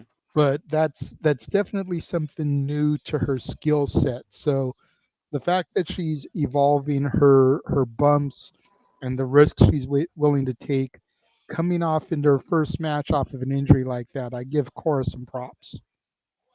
And again, the very first obstacle you have to overcome in professional wrestling is yourself. And I think Cora Jade accomplished that quite a bit tonight. The Respect. biggest scare Absolutely. is to get to your first match after an injury. Once you get the first one out of the way, you get your rhythm back, and everything should theoretically be fine. Keyword should. Yeah, I'm about to say, let's be real here. Keyword should. As again, That's I got why a I said commercial it that break way. here. Well, I was about to say, yeah, thank you for that. Again, I'm not trying to rant tonight. I'm in a positive move. I'm in such an upbeat move. Again, Tina Bound for Glory was fucking phenomenal. The X Division, again, is the alternative standard of no limits professional wrestling. Vikingo and Speedball. Good God almighty. Speedball going deep into the well of wrestling moves to put Vikingo down. I think that was like a modified fisherman flamingo driver. I forget what he calls Yeah, that. flamingo driver. Yes. Out of the top rope. That was insanity. And The the fact that stuff Vikingo Speedball kicked out of had me he like, kicked out a whoa. 630 splash. That's Vikingo's ace in the hole. I mean, again, the X Division, though, as JJ has the original NWA TNA X Division Championship. Again, can't say enough good things about TNA. Now we go backstage. Cedric Alexander and Javon Evans. We were talking last night during the Call Your Shot Gauntlet how bad we want to see Leon Slater and Javon Evans.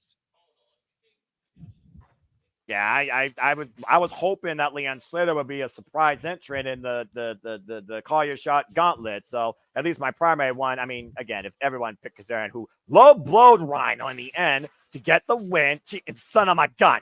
I didn't see nothing. Of course, all I saw did. was the King of TNA with his arm raised in the air. Yeah. The Mr. What happened? My monitor went out. I wasn't looking at the screen. There was the cut to commercial. I didn't see it. Commercial. It was the because I was watching on YouTube. You know, what? YouTube does the ads in the middle sometimes. They don't do it during a match. Screw the Yes, ads. The pay-per-view Ask went out on Walter, how us. many times Yeah, did it happen where they would do an ad in the middle of the gauntlet? yeah, they did, It and just so then happened that on my end that it went to ad. I didn't see nothing. I literally did not see it. Uh-huh. All right. I'm just glad that Flop Dog got flopped over the top rope after getting gored by Rhino. But then goring Rhino, I was like, oh, hell no. That was just too much. I like Anyway, Vic's jacket there. I remember I do seeing too. coats like that at Walmart a few years back. I think Chris Mhm. Jericho once wore a jacket like that, but it was purple and orange. Gave himself a high five. What the hell? Again, we talked about how NXT has evolved into its own land of extreme, and we're going to be going to the home of extreme, the original home, 2300 Arena in Philly, Philadelphia, Pennsylvania, Wednesday, November 6th. Of course, there still seem to be tickets on sale. I heard it was a record sellout though when they were first announced, so looking very forward to covering that.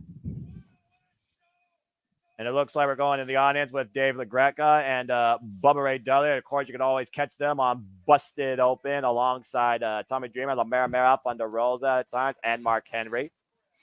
I'm surprised you're not wearing your pink robe there, Walter. Supporting Busted Open. I was thinking about going to get it because I'm cold right now.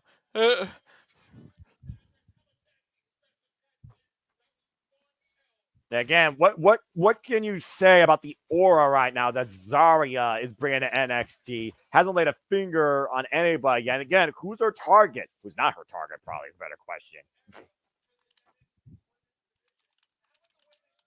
Of course, you can find out more about Delta by watching her work on YouTube. She formerly faced Jordan Grace for the TNA Knockout World Championship, coming to us all the way from down under in Australia. Many are already making comparisons to her with Rhea Ripley, if that tells you anything. Zarya, formerly known as Delta, is a former MCW Inter-Commonwealth Champion and RCW Grand Champion and RCW Women's Champion. So she's definitely heavily accolade. For those that don't know, Delta, again, from down under in Australia. I think Rhea Ripley and Grayson Waller were very impressed with her during a WWE tryout session during the Elimination Chamber when they held those. Still very young in her career, and she has right now 3 years of experience. That makes sense that she would have been during the tryouts during Chamber in Australia, that Grayson Waller and Rhea would be involved. That makes a lot of sense. Yeah, her nickname is the Adelaide Powerhouse. Oh, jeez. Yeah, from And Adelaide, taking a look Australia. at the esteemed, prestigious Chase University. Ambulance. The history of this unaccredited institution. You know what? You hush your mouth, Noah. Well, to your point, there's also the history of their last student, now dropout, Rich Holland, who was welcomed into Chase University. And at one point, Duke Hudson and Andre Chase held the NXT Tag Team Championships, and Rich Holland earning his first title in his WWE career alongside Andre Chase, only to lose it shortly after to Axum and Nathan Frazier. And that was the breaking point for what seemed to be a rising MVP of Chase University until he demonstrated no mercy after the match was over. And you can talk more about this, JJ, because I think we all were taken away from this for multiple reasons. Yeah, I'm so torn about how all this went down because on the one hand, I never really bought it from Ridge. He's the type of guy that just works better as a badass. So I kind of felt like something was up the entire time. As much as I didn't want to believe that Duke and Riley were right, and I wanted to believe Andre and Thea that Ridge had really reformed, something rubbed me the wrong way. So I'm happy that Ridge turned because he was able to go back to that badass that he needs to be, that brawling brute, if you will, pun intended. But with everything that he did to destroy the students and the professor of my alma mater, Chase University. You know, You I am a graduated with Chase honors. U alumnus. I know. I support Thea Hale. I support Duke Hudson. I support Riley Osborne, Andre Chase, and all the students that have come and gone. Brody, what's his name? The long blonde haired surfer dude that was around for a while when I Oh, the first Griff started Garrison. my NXT 2.0 viewing. Yeah, Griff Garrison. You know, I support all of them. JJ has his own office in Chase U. Yeah. Thank you. Thank you. I have my own cubicle. There is a dormitory on campus named after me. Oh, But good the grief. be all end all here, Noah, is this. If Ridge loses, I don't feel like it sets him back because he's already destroyed the entire student body. And I don't think Andre Chase wins alone. Very much similar to what we saw in the opening contest with Tony D. I think Andre Chase needs his entire student body to put down Ridge Holland. I'm going to say this real quick, though. I am so damn fucking glad to see Rich Holland back to his NXT UK fame.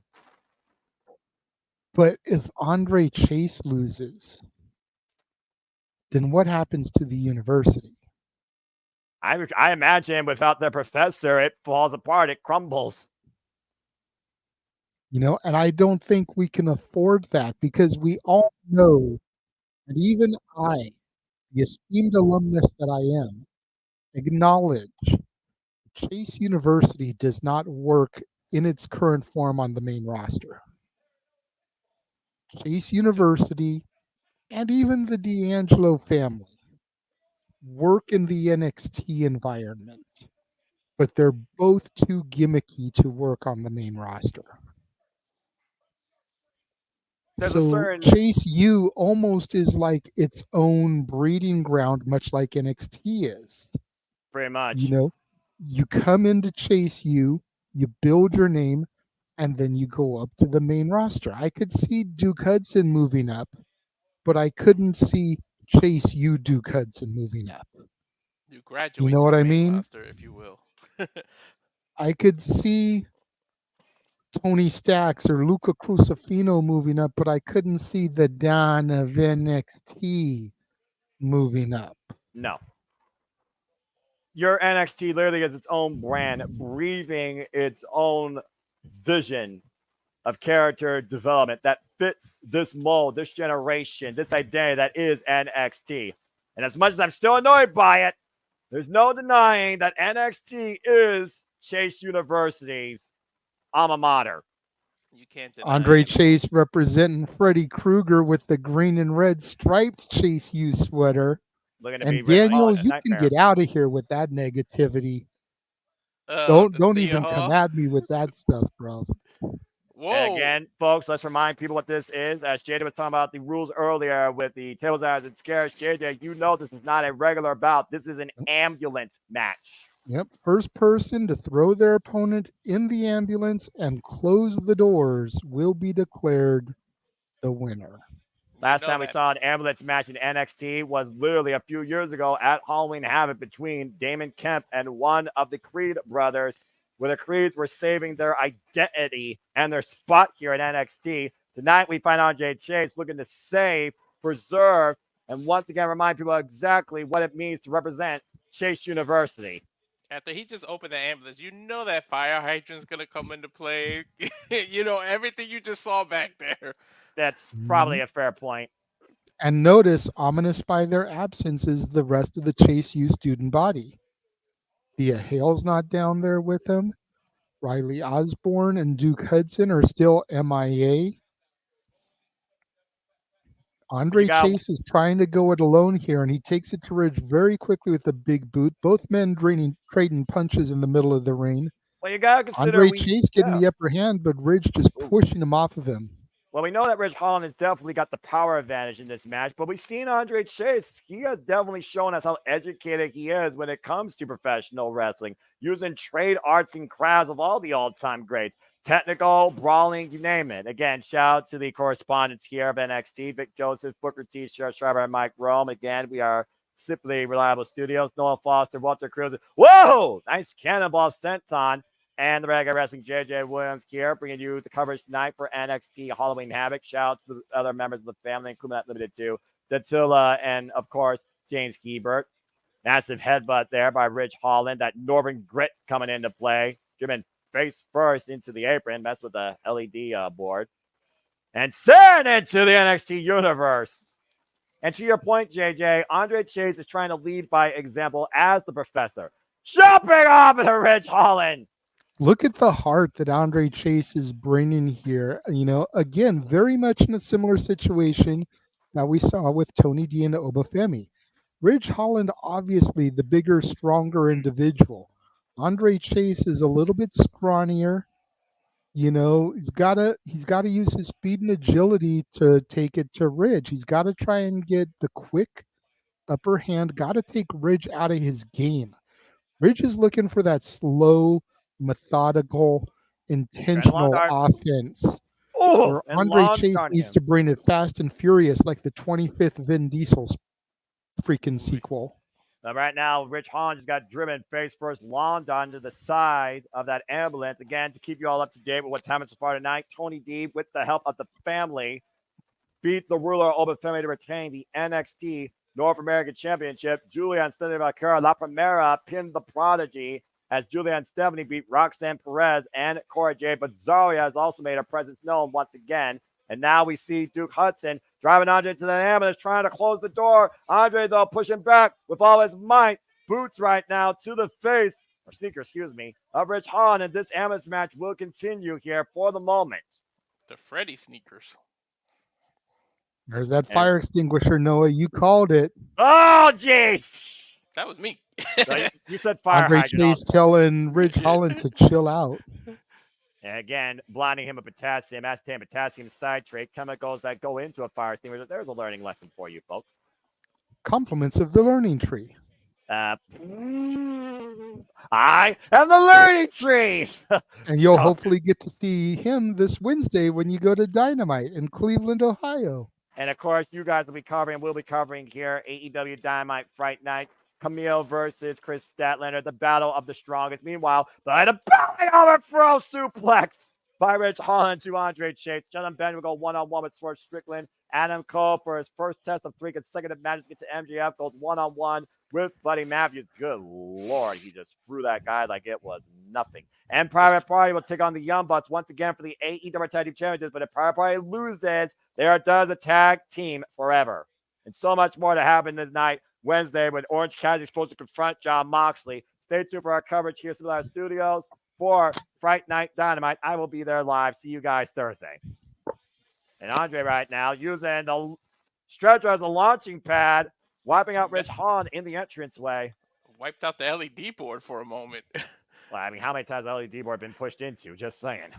Mm-hmm.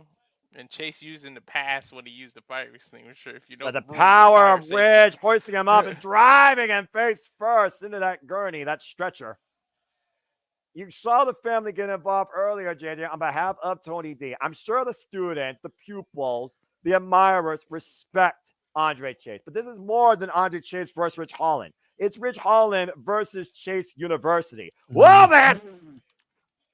And I called it on Simply Predicting. I'm looking for the Avengers to assemble here. I'm looking for Riley to come back. I'm looking for Duke to come back. I'm looking for Thea to get involved. Even though Daniel thinks that Thea will turn heel and align herself with Ridge. Huge power slam there by Ridge Holland.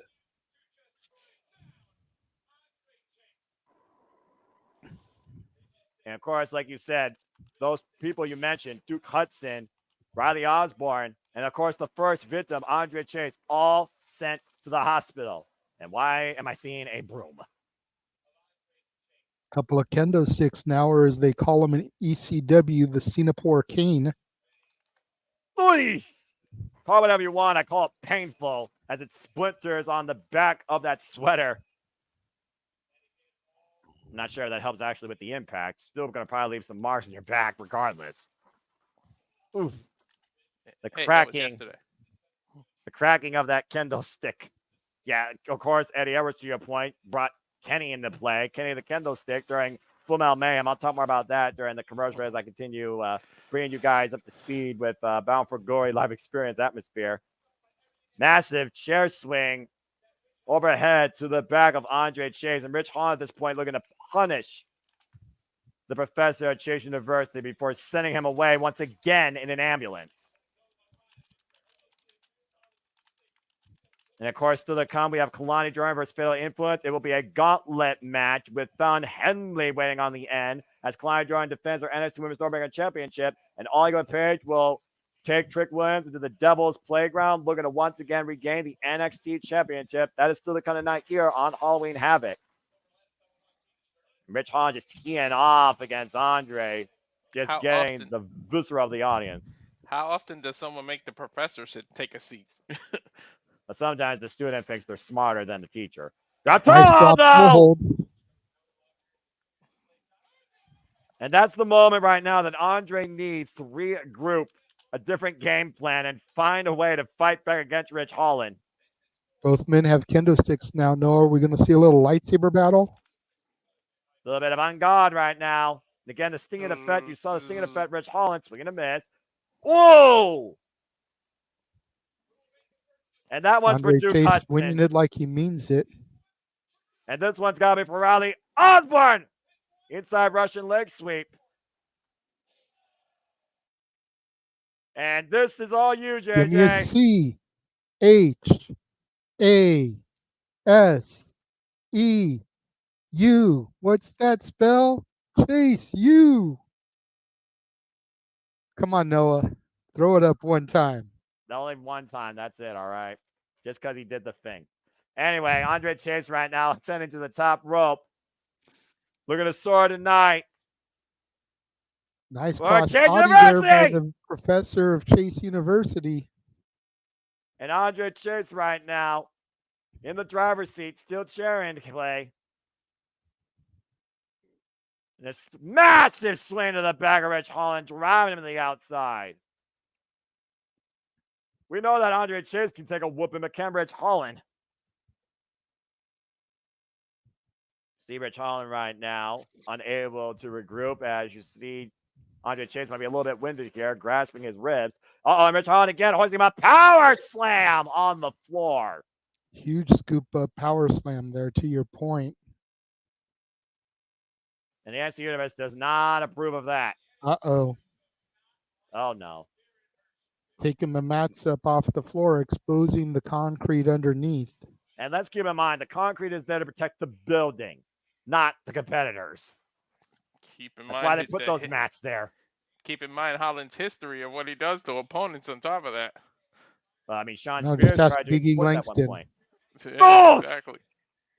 Back body drop on the exposed concrete to Rich Holland, a victim of his own demons. Take a look at the replay here and watch the way he just splats and immediately winces in pain. Now Andre with the gurney. Gotta take the brakes off the gurney there so he can charge it at Rich Holland.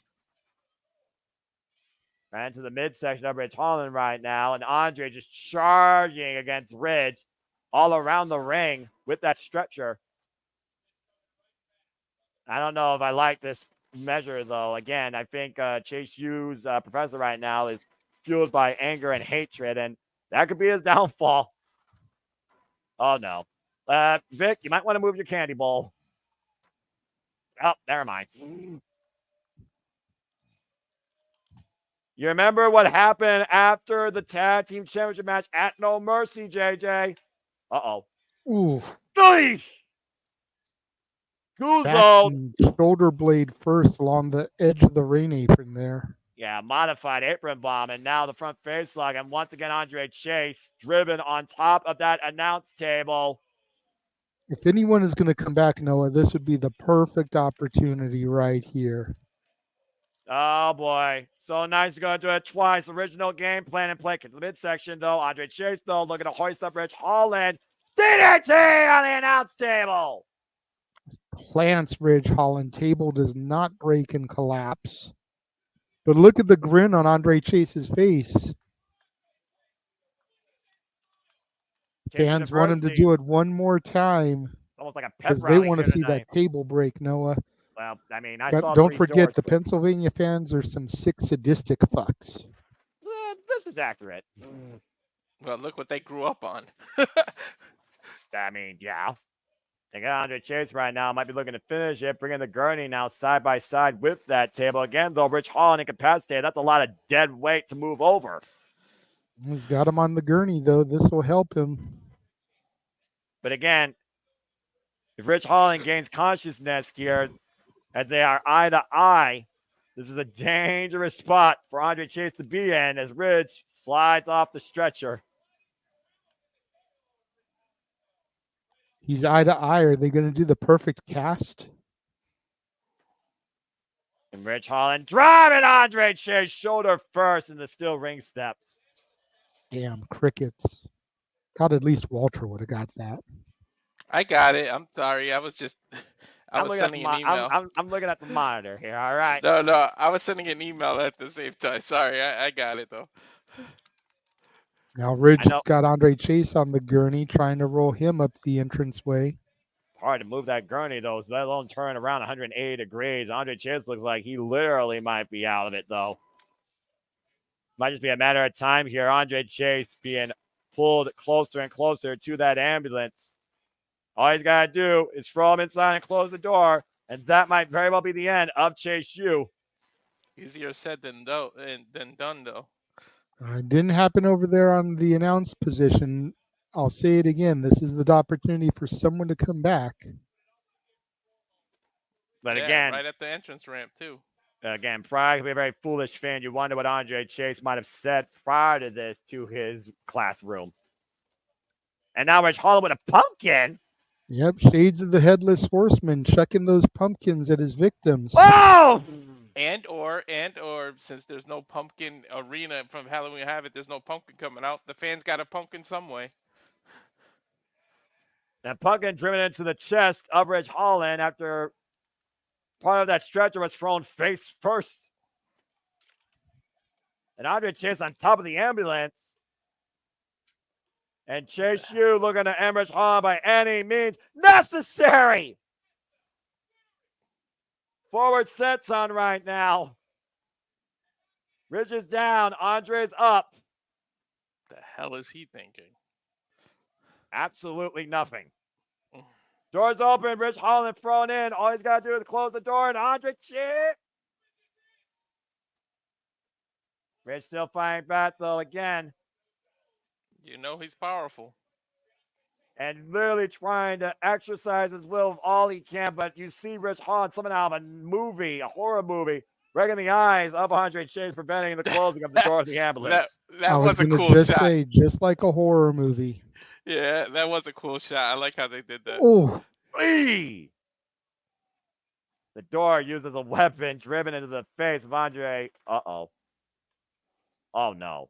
Gonna go for the slingshot there, sending man! face into the ambulance door. And his throat, Catapult. the underside of it.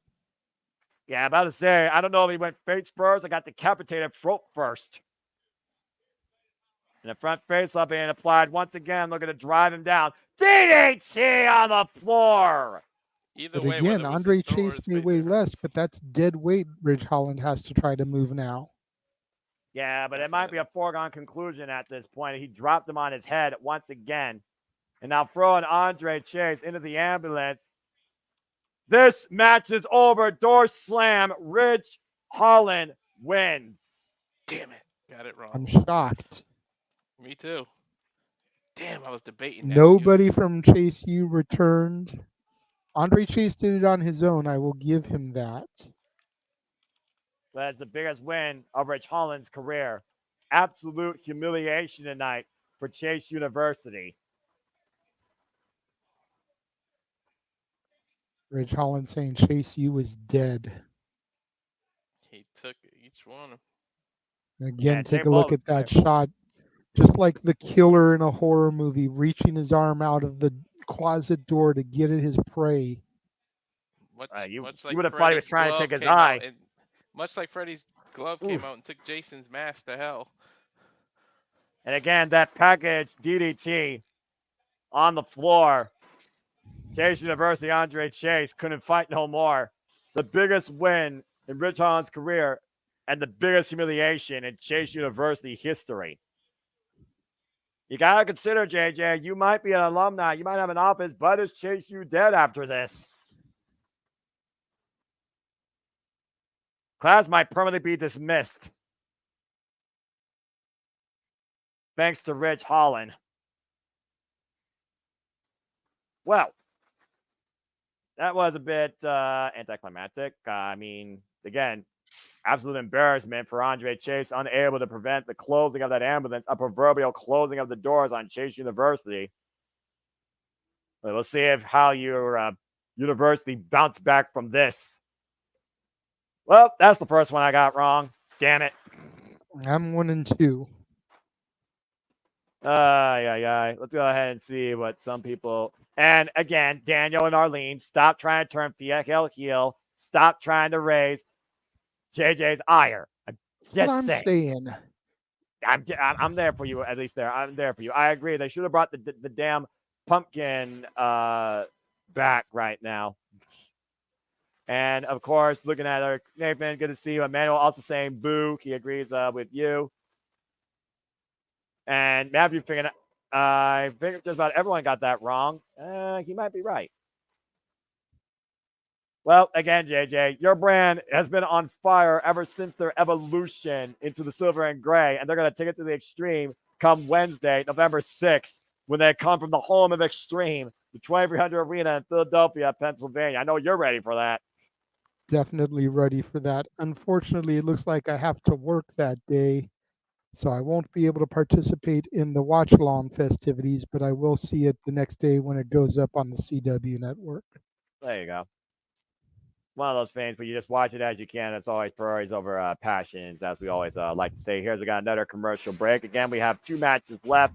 Both of them are championship matches, and we'll see if Klein Jordan survives the gauntlet and if Trick Williams can whoop that trick against the Devil, All Eagle Page, in the Devil's Playground. And that's what's left to come here tonight on our Watch Along Halloween Havoc. But again, the action's far from over this week, folks. Outside of regular activities, as far as wrestling goes, stay tuned for Simply Predicting for WWE Crown Jewel, a watch-along event for AEW Dynamite Fright Night. And we'll be back here this Saturday with coverage of WWE Crown Jewel and the Saturday Night Shenanigans, hosted once again by the Renegade of Wrestling, JJ Williams, as we bring you into November. I hope everyone does have a safe, happy Halloween. Even if I don't agree with the holiday, that's a whole different personal story and choice. And again, may you get more treats than tricks and enjoy the scares if you dare. Ugh. We may have to do Simply Predicting on Friday, Noah, come to think of it, because even though you don't care about Halloween, there will be quite a few people that'll be out doing Halloween parties and festivities with the children's on Thursday. That's fair, and I respect that. I get that. So we may have to do it Friday after SmackDown. So 7 Eastern, or no, 8 Eastern. So 10 Eastern, 7 Pacific is what I'm trying to think. Now you gotta remember you're in the trying West to work Coast. the times out. I'm in the Central time zone right now. So well, now you're even more confused, I bet. Yeah, I've been confused about the times all day because my computer didn't catch up. My computer is saying it's still 5:30, and I know that's not the time. My phone is saying it's 7:30, and I'm used to the Eastern and the Western time. We don't usually do Central and Mountain. Right. So kind of all kinds of confused right now. So it's all right. You gotta get your bearings. I mean, I was confused being one time zone when I was in Nashville, Tennessee. I was like, I still have an hour? What?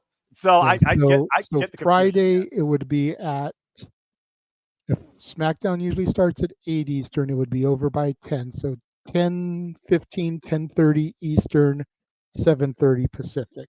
Yep, you got it, because you're 3 Simply hours Predicting Friday.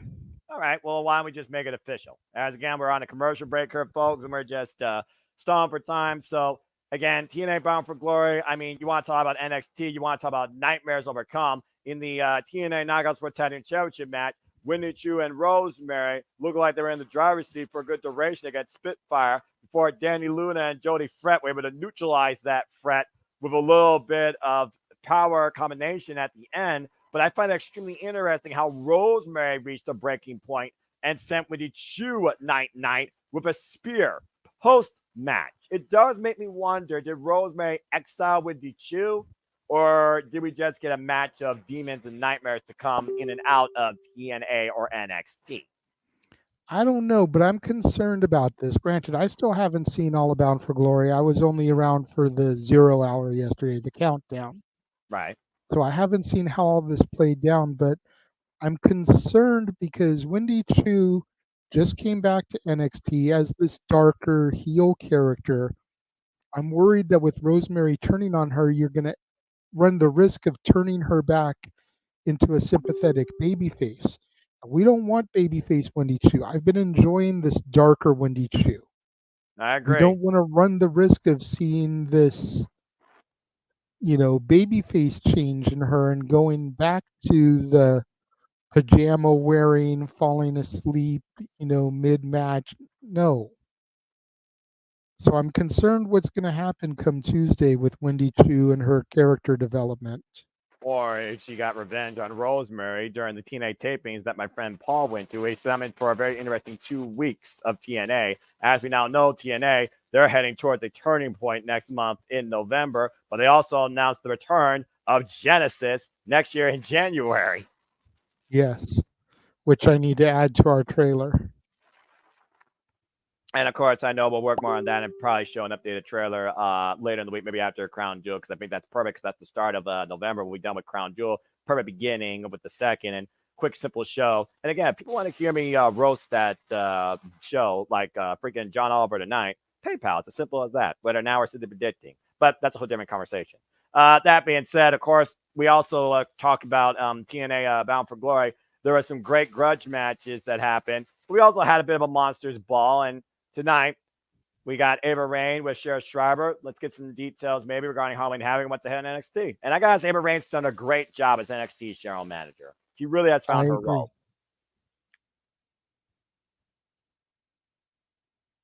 Of course, we talk about the NXT Tag Team Champions, how much they've had combustible exchanges. But when it comes to the gold, they always seem to be on the same page.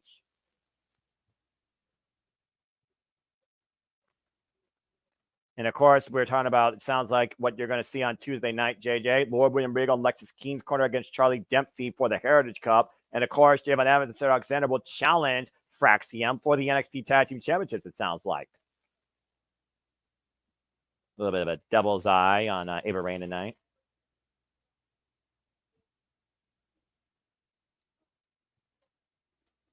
We're just listening to Ava Raine, folks, courtesy of Sheriff Schreiber, in case you're wondering.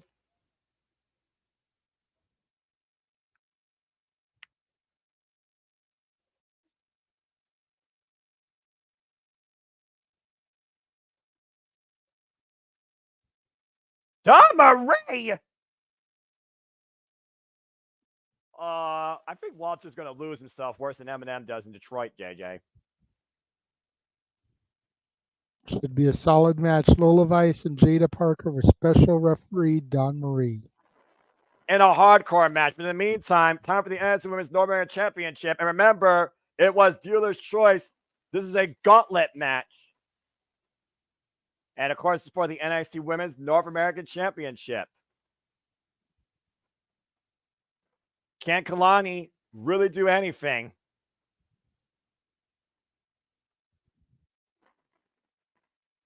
Here come our challengers. Bringing the toxicity back to NXT. Jasmine Nix, JC Jane, and Fallon Henley, they are the fatal influence. And they might be the fatal influence on the NXT North American Championship Women's Division. And you see the first troop being sent in the battle.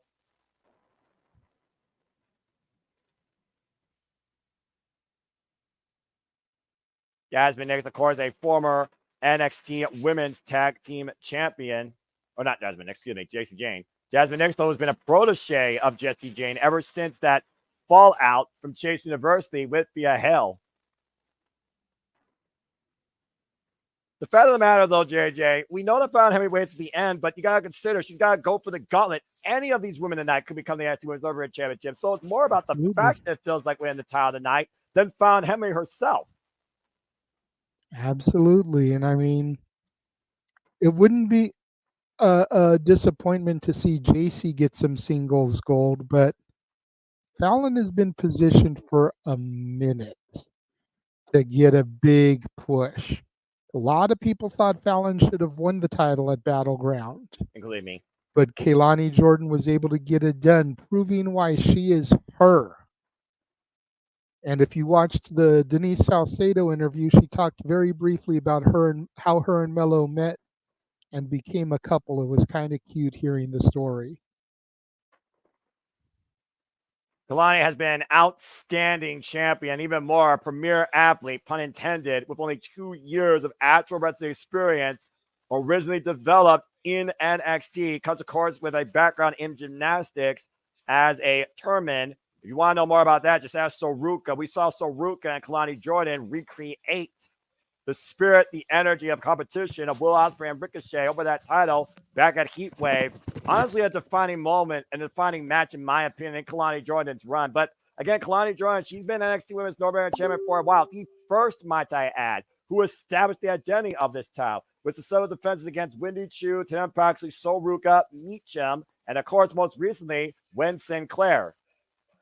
I didn't see, but I heard, and I gotta say, Sean and Ava do not care about my health at all. I worry about you, Walter. Bell rings are Bell underway. rings.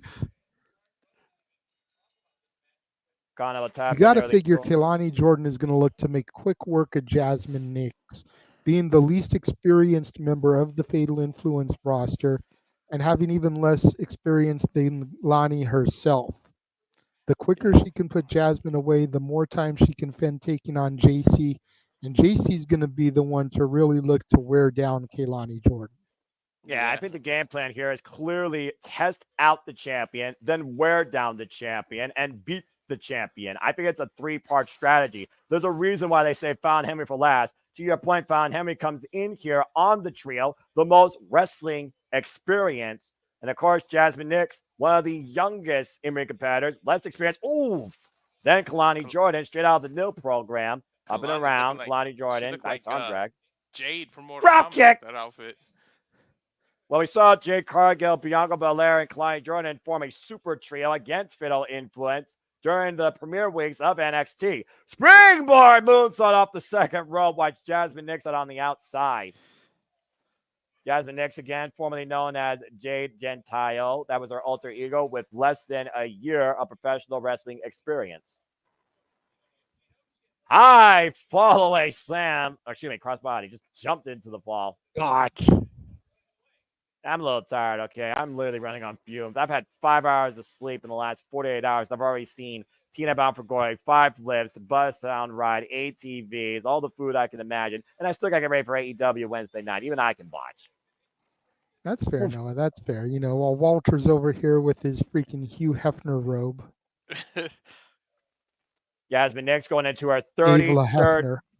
Jasmine Nix going into her 33rd match, by the way, in her professional wrestling career, established strictly only in WWE. Nice bulldog there.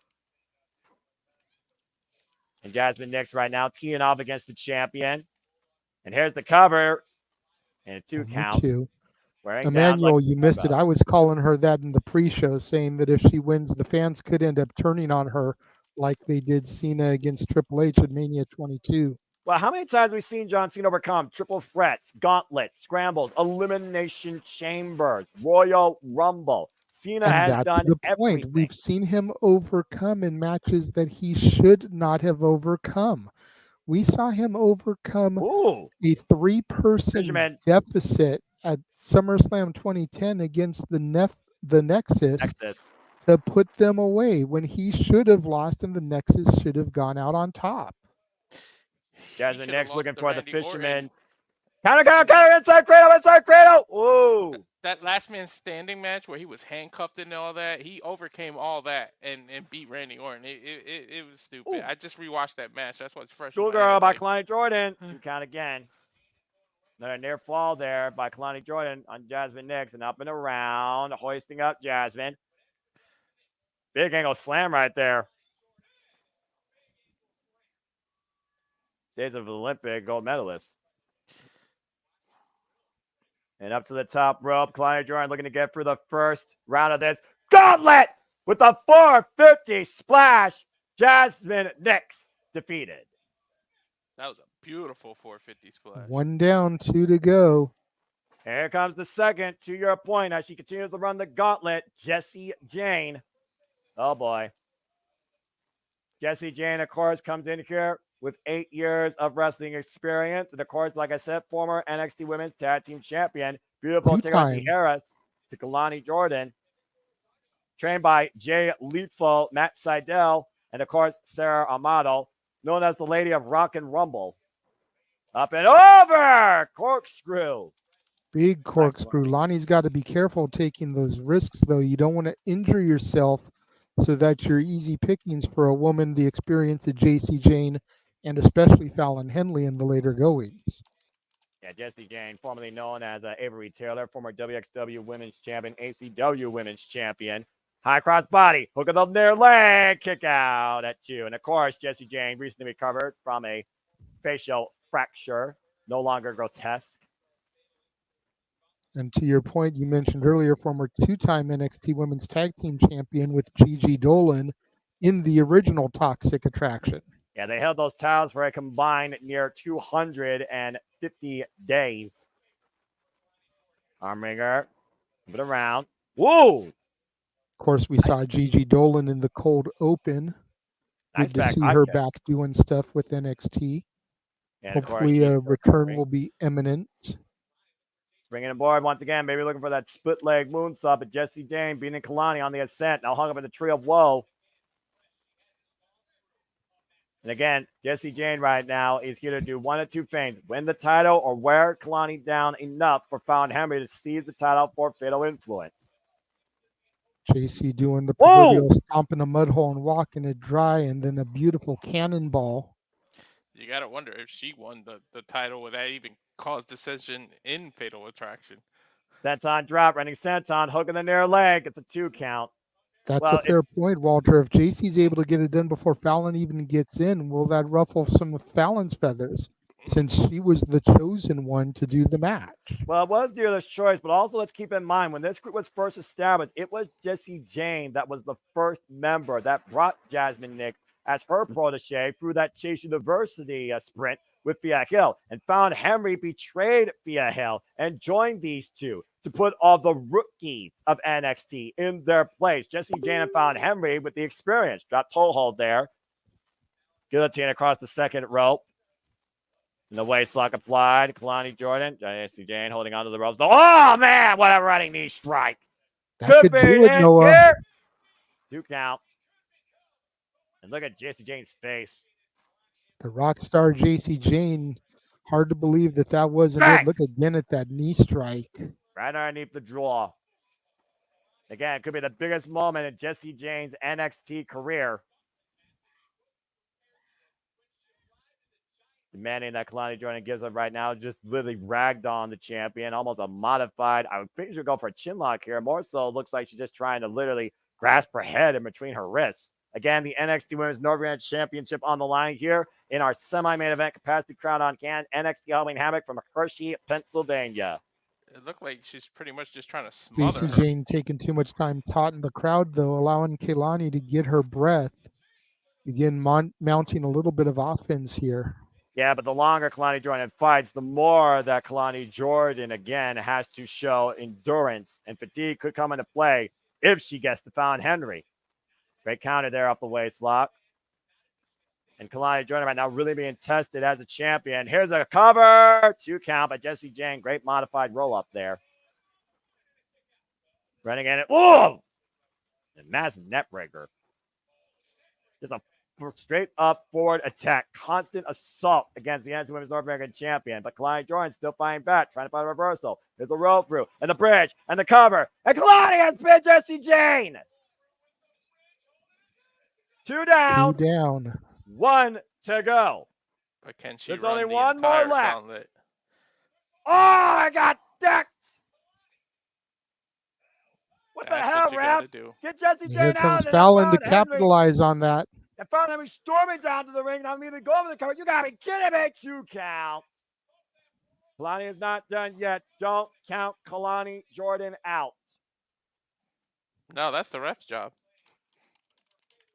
Now you're taking a look at a fresh found Henry and an already tested, battered, fatigued Kalani Jordan as he's being driven face first in the turnbuckles in the corner. Found Henry, the former Tessa Price, comes in here with 7 years of wrestling experience. CJJ, I got crickets too. Straight out of Michigan, of course, represent my bi-state area. Again, you gotta get serious here, considering what this is about. And of course, found Henry, her only accolade in WWE is former NXT Women's Tag Team Champion with Kiana James for 56 days. Done big out of the corner, nice modified suplex there, and found Henry made with the cover, hook of the leg, middle of the ring, gets the 2 count. Maybe we'll comparing found Henry to the modern day hardcore country. And that's quite an accolade for someone so young in her career. But she's definitely country strong. Doing things her own way, stepping out of the shadows, the likes of Soruka and Fia Hell, former friends she used to coincide with. Big forearm strike right now, and Kalani Jordan not able to capitalize, looking for the snapmare, pushing, found off, and again, vicious forearm shot. Kalani is on spaghetti legs. You can see it when she's thrown around the ring. She's barely able to run and hit those ropes. She's so exhausted. Found Henry looking to follow and take advantage with a running forearm smash. Here's the cover again. Hook up both legs and a 2 count. It's a little bit surprising when you figure her gymnastics background. You'd think she'd have a little bit better built legs, but again, going back to what we said earlier about physically fit and ring fit. You know, Lonnie is no slouch by any stretch. She's got the endurance to go deep in these matches, but this may have been more than she could handle. Look at this again, the way Fallon just countered that. Beautiful exchange there, dropping her with her leg. Cover, deeper, kick out.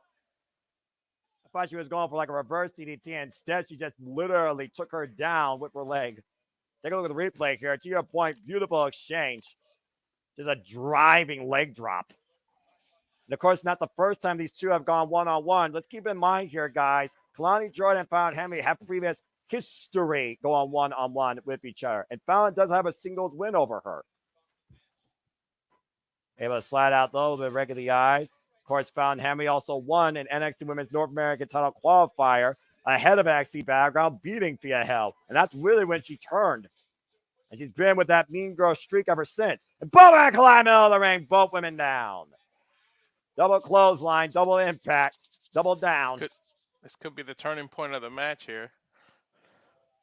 Yeah, about to say who's worse for wear, who still has enough left. We saw Fallon Henry literally came out of here full gear. Both these women eye to eye. Again, this is for the NXT Women's North American Championship. Can Kalani Jordan complete the gauntlet? The final boss. Like the crowd is chanting, "This is wrestling," and I can't agree with them more. I heard that last night, T-Day Bound for Glory, so it warms my heart to hear that from the wrestling brand in WWE. True. This is what NXT has to offer here, and both these women demonstrate everything they have to offer for the NXT Women's North American Championship. Kalani Jordan trying to mount a comeback here. Cartwheel, back elbow strike, takes Fallon Henley down. And a nice beautiful kip up by Kalani Jordan. Still grabbing that neck, though, and again, her ribs. Press kick. Nobody does it like Lonnie, but can she do enough here tonight to beat Fallon Henley?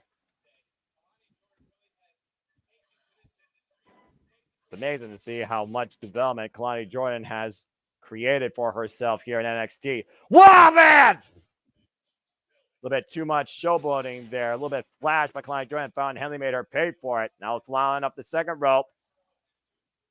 Takes her down with a blockbuster. Here's the cover. Hook up a far leg and a 2 count. And Fallon Henry, I wonder at this point, is the game plan not in her favor? Is she downing herself? Is she getting desperate?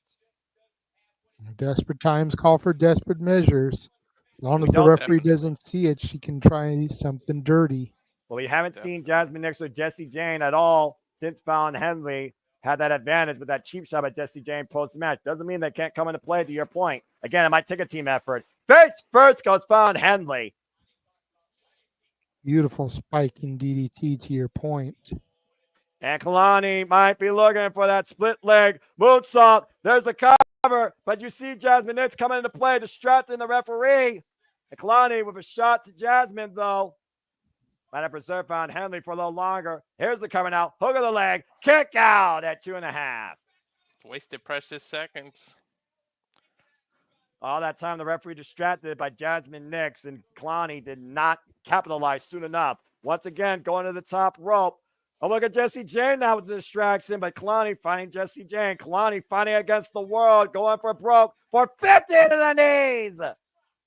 A gauntlet pretty much turned into a fatal four-way. Now she's still got to Stunning fight the 3 of them. Wizard, Von Henley with the cover. Fallon Henley's the new NXT Women's North American Champion. She deserves it. And she earned it. And I got my point. And yes, Tessa Price. I've been a fan of Tessa Price ever since I saw her in Michigan on the Independence and her AEW matches. To see Von Henley develop this far and become a single star in NXT warms my heart. Congratulations, Von Henley, the second ever NXT Women's North American Champion. Now that's a fatal influence. Kalani's reign does deserve a round of applause. She was the Without first doubt. champion, Absolutely. and she definitely put And that she title fought on the the world. map. She literally fought the world. She set tonight. the bar. Definitely. And let's see if Von Henley can raise that bar. Again, you saw Clyde Jordan went for broke here. That momentary distraction, the 450. Great awareness by Von Henley. Falling up. Bam! Shining Wizard. Lights out. Kalani Fallon with the victory. Tonight was the perfect game plan for Fatal Influence in trying to take over NXT. Oh, there go the lights again. Mhm. What? Wait, now what? Uh-oh. The same person, most likely. Remember, guys, who came out after they spun the wheel? We were wondering who our target is. I think we're about to get an answer. Well, it's 3-on-1, though. I mean, I don't know if this is wise. And she's right behind him. Fallon, Spoo- Jesse, Turn around. you might want to turn Spooky around. like a movie. Oh, boy. What a headbutt! And Zarya's in the ring! Spear to Von Henley! And just like that, Zarya has wiped out Fatal Influence. Now hoisted up in the fireman's carry, F6! Damn, she took out all 3 members. Talk about an impactful debut. Hey, they get one more female. They could do Kalani, her, and someone else against all 3. We talked A fatal about attraction. before how much the landscape of NXT has evolved in the women's division. Now you have Zarya to deal with. The Adelaide powerhouse just wiped out Fatal Influence. Well, anyway, congratulations to Von Henley, the new NXT Women's North American Champion. I'm so happy to get that right. And also, of course, Zarya has set her sights, I imagine now, on the NXT Women's North American Championship. And yes, folks, that's actually called the F6. So, again, I watched her work a little bit in down under in Australia with Delta Wrestling. You can go back and watch her match against Jordan Grace for the TNA Knockouts World Championship. Great effort. As we got a moment to breathe, let's take a look at some comments here. Von Henley got it. I wanted her to be the first North American champion. Me too. But Kalani Reigns was nice. Again, giving her respect. Thank you for that, Dia Kong. Daniel saying the rematch might have Jesse and Jasmine banned. Yeah, I suppose, because, I mean, you know, she beat both of them, but champions contractual obligated rematch. Safety with a congratulations to Fallon. And nice one. Fatal takedown for the champion. I like that. She should call it that, honestly. Well, got a moment to breathe. It's been a great night here, full of tricks and treats, quite literally here at Halloween Havoc as we get ready for our main event. I hope everyone's enjoying our coverage. Thank you to those that have been tuning in just now or for the entire duration. We appreciate all of you. It's your continued support that allows us to continue to fuel our passions, to give you this alternative platform of commentary, reactions, and discussions. Forever grateful to do this with all my friends in and out of wrestling. Walter, James, JJ, Jeff, Tatsula, Mike, from Snapway Sports Bar, Big G, of course. Thankful for everybody that's been a part of the fun festivities. We continue with it ongoing here as we get ready for our main event. Hope you enjoy. Please subscribe, comment, tell friends. Please support my friends in their causes. PayPal them. They deserve it. I'm just happy to encourage just to let them enjoy wrestling too. While we got a moment to breathe, JJ, why don't you go ahead and talk a little bit about that cause once again that you are campaigning here? I just, we've already hit the payout goal for this month, so anything we get over the $100 is going to be donated to BACA, Bikers Against Child Abuse, a charity that my cousin supported. She lost her battle with cancer a couple weeks ago. We buried her yesterday. So any super chats that you guys can donate between now and Halloween essentially are going to go towards that cause. Greatly appreciate anything and anybody that donates. It doesn't matter how much, how little, especially if you want to dictate the conversation and ask questions. We've seen questions pop up in the chat room. They're not getting addressed because they don't have super chats. I appreciate you're sorry for the loss, Safet, and I'm not trying to sound like an a-hole, but if you really want to show support, this is how you can show support. Simple as that. There you go. Thank you for that, JJ. I hope that you are in good spirits right now. Your brand is definitely delivering once again on their grander stage and what is their annual Fright Night Delight with Halloween Havoc. We've seen now one title change hands. Will we see the NXT Championship change hands in our main event? We only have one match left, and tonight where we saw Tony D and the family get much needed vengeance, redemption, and the vendetta against the ruler Obafemi. We also, of course, saw an incredible women's tag match as Stephanie Valkyrie, La Primera, was able to pin the prodigy, Roxanne Perez, as Stephanie Valkyrie and Julia beat Roxanne Perez and Cora Jade in women's tag team action. Unfortunately, we saw Andre Chase not deliver a lesson needed to Rich Holland, as Rich Holland has embarrassed Chase University, claims it's dead as he put Andre Chase in the ambulance. Sorry, JJ. And of course, we just saw Kalani Jordan try to run the gauntlet, but just like Mortal Kombat's Arcade Tower, when you get to Shao Kahn, sometimes it's easier said than done to beat the final boss. Team effort, as Fallon Henley was able to pin Kalani Jordan, become the second ever NXT Women's North American Champion, but Zarya has now set her sights on that prize, delivering an F6 to the champion after wiping out Fatal Influence in incredibly quick fashion. As we get ready for our main event, All Ego Event Page going one-on-one with Trick Williams for the NXT Championship in the Devil's Playground. Backstage with the D'Angelo family. While we're still doing backstage segments, Walter, why don't you run the updated trailer showing everybody what's coming up with the exception of Genesis? I was saying, you already updated it? And now for a taste of things to come.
And again, as I said earlier, and I'll say it over and over again until I have no voice, we truly encompass and appreciate and acknowledge and enjoy covering all the wrestling, all the wrestling, all the wrestling, all the wrestling, all the wrestling, all the wrestling, all the wrestling, all the wrestling, all the wrestling, all the wrestling, all the wrestling, all the wrestling, all the wrestling, all the wrestling, all the wrestling, all the wrestling, all the professional wrestling.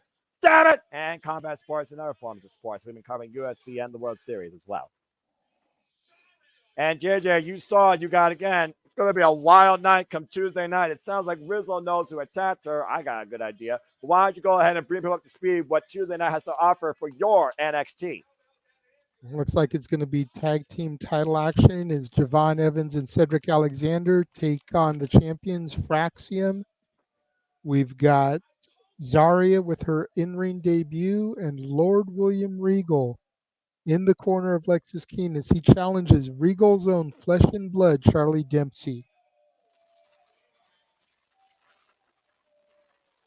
It looks like Reg Holland's getting in the face of Bully Ray.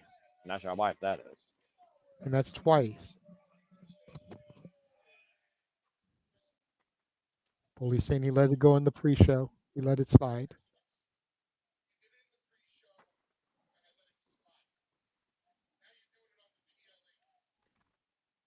Oh boy.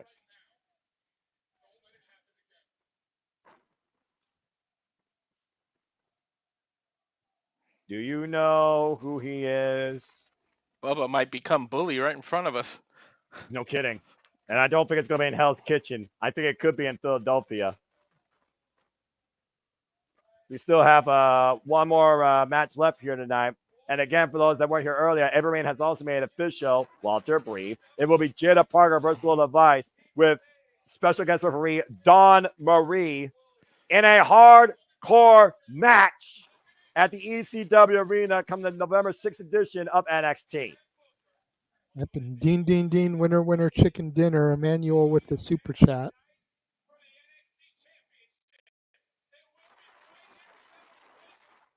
$2 super chat. Thank you, Emmanuel. Says too many segments to kill time. We needed one more match. I've already ranted and cussed to the Devil's Inferno, the frickin' Peacock service. Don't get me triggered again tonight, because I'd be glad to chastise. And there's Tatum Paxley inside of a moving crate. What the hell? Well, Made Booker jump. Remember Tatum Paxley was packed inside that crate by wouldn't you? I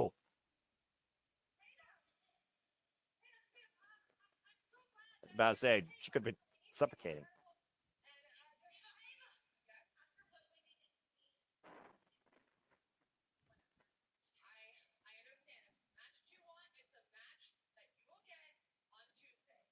Tatum Paxley wants a match with Wendy Chu. Oh, She no. will get it on Tuesday, and we've spun the wheel. Wait, that doesn't work like that. What is she doing? It's going to be a casket match. Oh, of course. No. Tatum stopped it herself, but still. Of course. So I guess Wendy Chu and Tatum Paxley have a play date with a casket match this Tuesday at NXT. R.I.P. I'm sorry. They should be saving that for the ECW arena. Mm-hmm. Well, I can't believe what we just saw there. But again, as we try and reestablish some sort of order and decorum, okay, before I go on a freaking rant about this thing, it's time for our main event for the NXT Championship. Trick Williams, Ethan Page are about to have a Devil's Playground match. And if you guys want Noah to rant, you know what to do. Why does everybody want to fuel my anger? Why? Because it's fun. Why? It's not fun for me. What about my blood pressure? Hey, if Ava and Sean don't care about my blood pressure with booking Lola and Jada, like imagine. You guys really are some heartless individuals. You know that? Just like what would be we fun. just like entertainment. Just like you are a sick fuck by your own admittance, and you like extreme violence.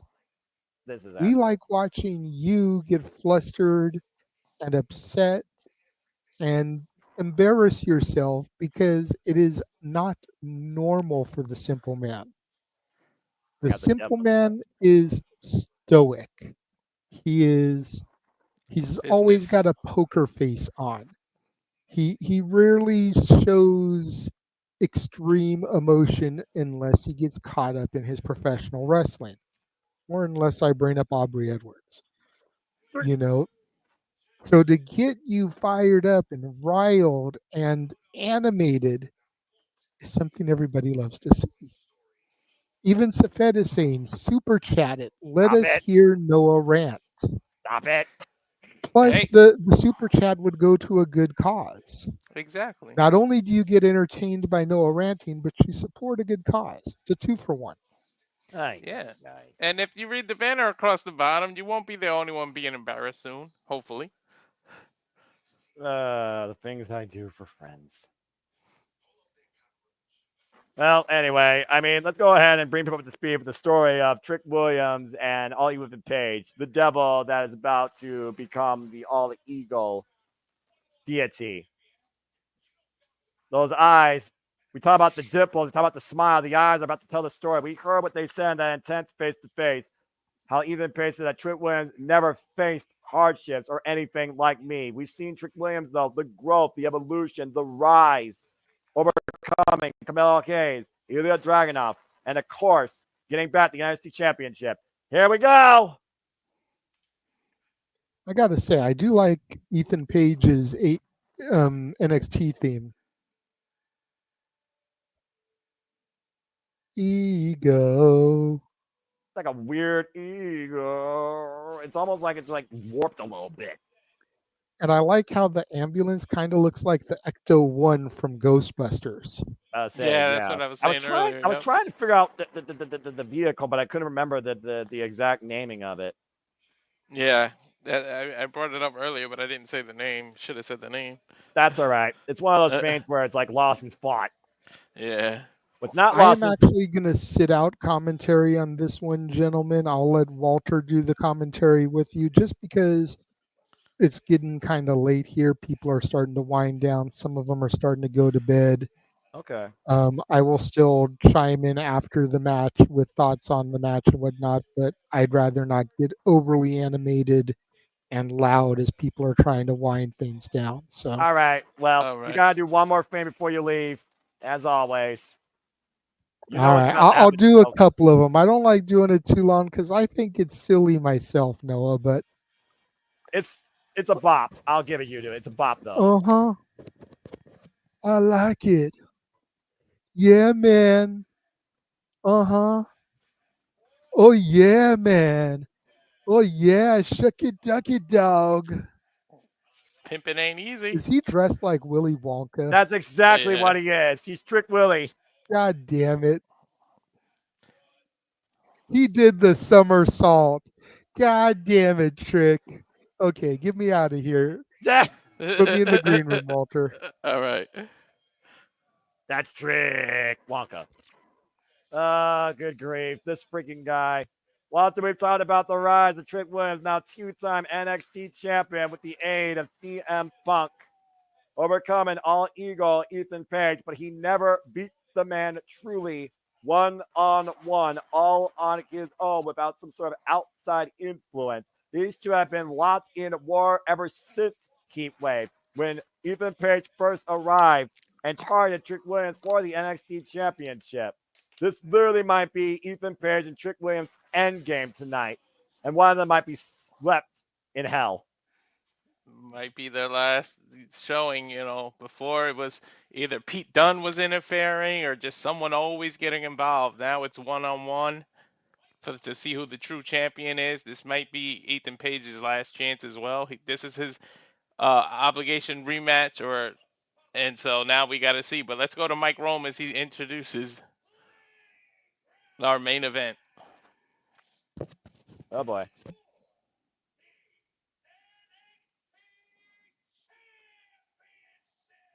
And Mike Rome with one last call. Anything goes, falls count anywhere. Oh, good Lord. We have the Eagle and Page. challenger from Canada, Ethan Page, the former NXT champion. Eagle. And All again, Eagle, Ethan Page. the smile of the devil. that stands in front of Trick Williams. He told Trick the greatest trick the devil's ever pulled is to tell people he didn't exist. Hear that? Meanwhile, here is our champion of the Whoop That era 2 times over. Trick Willy Wonka. If I see a chocolate bar get involved in this match, I'm walking off this friggin'. Here we go. It's starting out hot. The bell is rung. Ethan Page versus Trick Williams for the NXT Championship. And here we go. Shout out to James Hebert. And to your point, Ethan Page literally boiling over all that rage and frustration, unleashing hell on Trick Williams immediately, driving his knee into the corner. Again, falls count anywhere, anything goes. Doesn't go all the way to the chocolate factory. Yeah, who knows, right? And they're not far from a chocolate factory there in Hershey, Pennsylvania. Well, I mean, if you want to view paradise. And Trick Looks Williams like right Legal's now. going for a chair or yeah. Okay. Yeah, again, anything here is legal. For those that don't know, Ethan Page, again, time-tested veteran of the business with one hell of a combustible ego, 17 years of wrestling experience, waiting for Trick Williams to get in the ring. And Trick Williams right now with a chair of his, oh boy. There is basically nothing the ref can do about anything. He is simply there to count the pinfall or a submission. Wait a minute. Here we go. Chair wood. That chair swung out of Ethan's hands. And Trick Williams right now dishing out his own form of punishment, swinging for the fences against Ethan Page's back, driving him to the outside. He's swinging like the Dodgers, and remind you that you can catch our World Series watch-alongs. Shout out to Stat Boy Mike. Oh, Trick Williams driven into the apron. Of course, you can stay tuned for more of that, folks, throughout the week here, of course, Simply Reliable Studios, amongst our other activities. Ethan Page taking advantage right now, sending Trick back inside the ring. Staring at a pumpkin here. Why is there a pumpkin on the table? I don't know. All Eagle smile on it. Oh, good grief. This guy's ego is as big as the country of Canada. Big uppercut. Nice catch. And why not? Crown him. That's not a candle, but that works. And Trick Williams punching a pumpkin. You heard me right. Spin kick. Breaks the gourd. Cover. Hook of the leg. Middle of the ring. 2 count. He pretty much hit a standstill Trouble in Paradise. Yeah, he hit it so hard, he broke the gourd around Ethan's head. We saw that diss track, by the way, that all Ethan Page dropped against Trick Williams, by the way, ahead of this match. Look at this. Boom. And again, the only thing, though, Trick has got to keep his emotions in check. He might hate Ethan Page so much where that your hatred gets in the way, and it might cost you the prestigious championship. We've seen that before. And it's Trick now in control with, is that 1/2 of a ladder?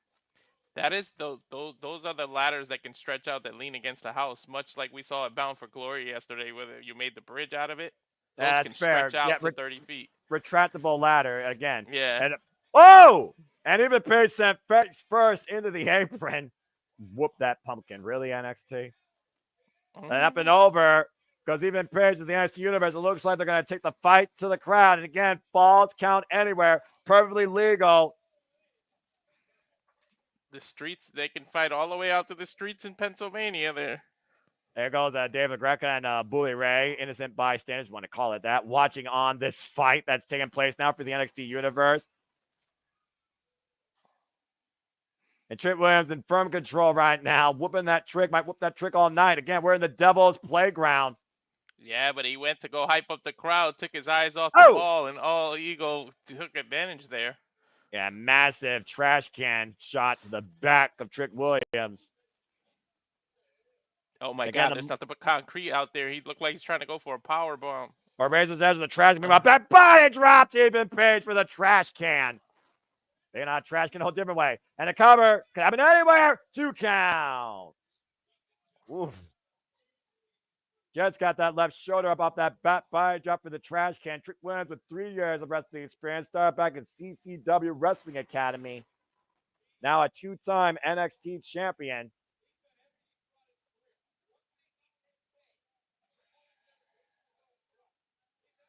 And right now, Ethan Page, once again on the back seat. Big clubbing shot by Trick Williams back inside. Again, Ethan Page has been in every match imaginable. We recently saw this man go and I quit against Tony Nese at Ring of Honor. Yeah. Whoa, swing and a miss. And a stinger effect against the ring post there. Pump kick by Ethan Hawk. Yeah, that was a punk. Ethan Very Hawk. good. Oh But I my say you God, look what paused I'm yourself saying. there. Ethan Page. And the chair lodged around Trick's throat as he's driven into the ring post. He lured him into that trap, and right now he's facing advantage. DDT on the floor, face first in the chair. Good Lord. Shoots the half, hook the far leg, cover! 2 count. Gets off of the floor. What are you putting that botch graphic up for? Because I said Ethan Hawk instead of Page. That's a damn actor. Oh, Ethan Hawk. I didn't even recognize that. I was like, Ethan. Yeah, Ethan. And again, this he's is got for the... Go ahead. Go ahead. I was just going to say he's got the chair in his hand, and that's dangerous. And again, right now, that experience and again, the ego of Ethan Page working against Trick Williams. Again, been a phenomenal, wild night. Frights, tricks, scares, and treats galore here at Halloween Havoc. Julian Stemming Valkyria defeated Roxanne Perez and Cora Jade. 20D defeated Ola Femi. Rich Holland defeated Andre Chase in the ambulance match. And we just saw a brand new NXT Women's North American champion and found Henley Crown defeating Kalani Jordan, become the second ever champion. Why Zarya wiped them all out, including the champion at F6. Covered by Ethan Page now in a 2 count in the middle of the ring. So far, I think the ambulance match was the only one I got wrong. I believe you're correct, and that's the same for me. Damn it. And right now, Ethan Page wearing out Trick Williams. Oh! Ah! Sidewalk slam on the chair cover. 2. That ain't soft, folks. That's a steel chair that he just got. You're supposed to sit down on it. He got him side slammed on it. Yeah, back first as the chair compressed underneath Trick Williams' back and ribs. Ugh. The scars of battle are already being shown here on both men's bodies. You see the bruises developing on Ethan Page particularly. Trick, look, his eyes look a little glossed over. I don't know if you noticed, though. He looks a little out of it. The thing about Ethan Page we got to consider here, too, Walter, particularly if we're only looking at NXT, he has now main evented each premium live event, as we call it here, since he's arrived. Whoa! Straight jacket, overhead throw, drop down on the chair, cover, hook of the far leg, and a 2 count. That's how you prove yourself when you come from one company to another. And look, they trust him, they pushed him, and he's been main eventing every PLE. That shows, how Sean feels about him. NXT Battleground, Ethan Page took on Trick Williams for the NXT Championship. Trick Williams was lucky that night, some would say. NXT Heatwave, Fatal 4-Way, thanks to the trick shot to Javon Evans and Sean Spears keeping Trick away. Ethan Page beat Javon Evans and won the NXT Championship. Unconscious. NXT No Mercy! Ethan Page survived holding on to the NXT Championship against Joe Hendry with Trick Williams as the special guest referee counting the 3. It wasn't until Chicago where CM Punk was the one official in NXT that Ethan Page has not taken advantage of fully, that allowed Trick Williams to regain the NXT Championship. There's no special guest referee here, though, and so far there's no outside factors. Just these two men's imaginations and the devilish measures they're willing to unleash on each other. On the sidekick. Both men might have to reach the depth of hell and pull something out of there to win this match. Whoa! Because it's pretty even right now. Big flapjack and a kip off of that great exchange off the two Honda sidekicks. Booker T approved. A lot of Booker T mannerisms by Trick Williams ever since his debut. Woo, no one home there out of the corner. Awkward landing on the knee. Well, it's big only high fitting kick. the way he acts during his entrance to may pay tribute to him during the matches. Looking for Ego's edge, hoisting him up. Trick Williams escapes on the back door, pushes Ethan Page off. Oh, man. Is that a rising trick knee? shot connected, cover, 2, no. Put his foot on the ropes, and just in case the ref didn't notice, he kicked out as well. And that trick shot, by the way, is Trick Williams' finisher. Look at this knee strike. Bang! Jumping knee strike, the trick shot. Ethan Page got caught, but again, wing awareness to your point, and double preserve measures. Foot on the rope and a kick out. This match continues. Oh, what the hell was that? Page got the trick, but Williams couldn't get the treat. He couldn't get the 3 count on that one. Well, what the hell's in that black bag that he just wiped Trick Williams out with? Who knows? That's another trick that Page has. Well, again, even Page says, "You've never faced anybody like me. I am the devil." I think we'll get it revealed what it is in a moment. And again, but also we gotta keep this in mind, Walter. He also knows there was no rope break. He had to kick out. There's no rope breaks in this match. Oh yeah, that's right. It must have like came in his brain. He was like, oh man, What's in there? Are Oh those thumbtacks? no! Oh no, what? Washers? And Those are bolts. washers. Washers and bolts. Bringing out the After- tools, quite Well, literally. Thank goodness they didn't pull out thumbtacks. After what I saw with PCO last night, I'm Uh-oh. done with thumbtacks for a little while. Yeah, you would hope everyone's done with thumbtacks. Oh man, massive net breaker into the bolts and washers. Cover, kick out by even at 2. But Ethan not washed up just yet. A little bit of home improvement measures being employed here by Trick Williams. You see the frustration coming out of both Trick and Ethan Page at this point. And Trick they going on gotta the be outside. At this point, you got to be thinking, what else the hell do I have to do to put them away? Well, again, From we're in the both devil's ends. playground. Anything is usable, even the kitchen sink. Yep. I wouldn't be surprised if a pitchfork came out of nowhere. Oh, let's not give them extreme ideas. I'm just saying. We're not at ECW arena yet.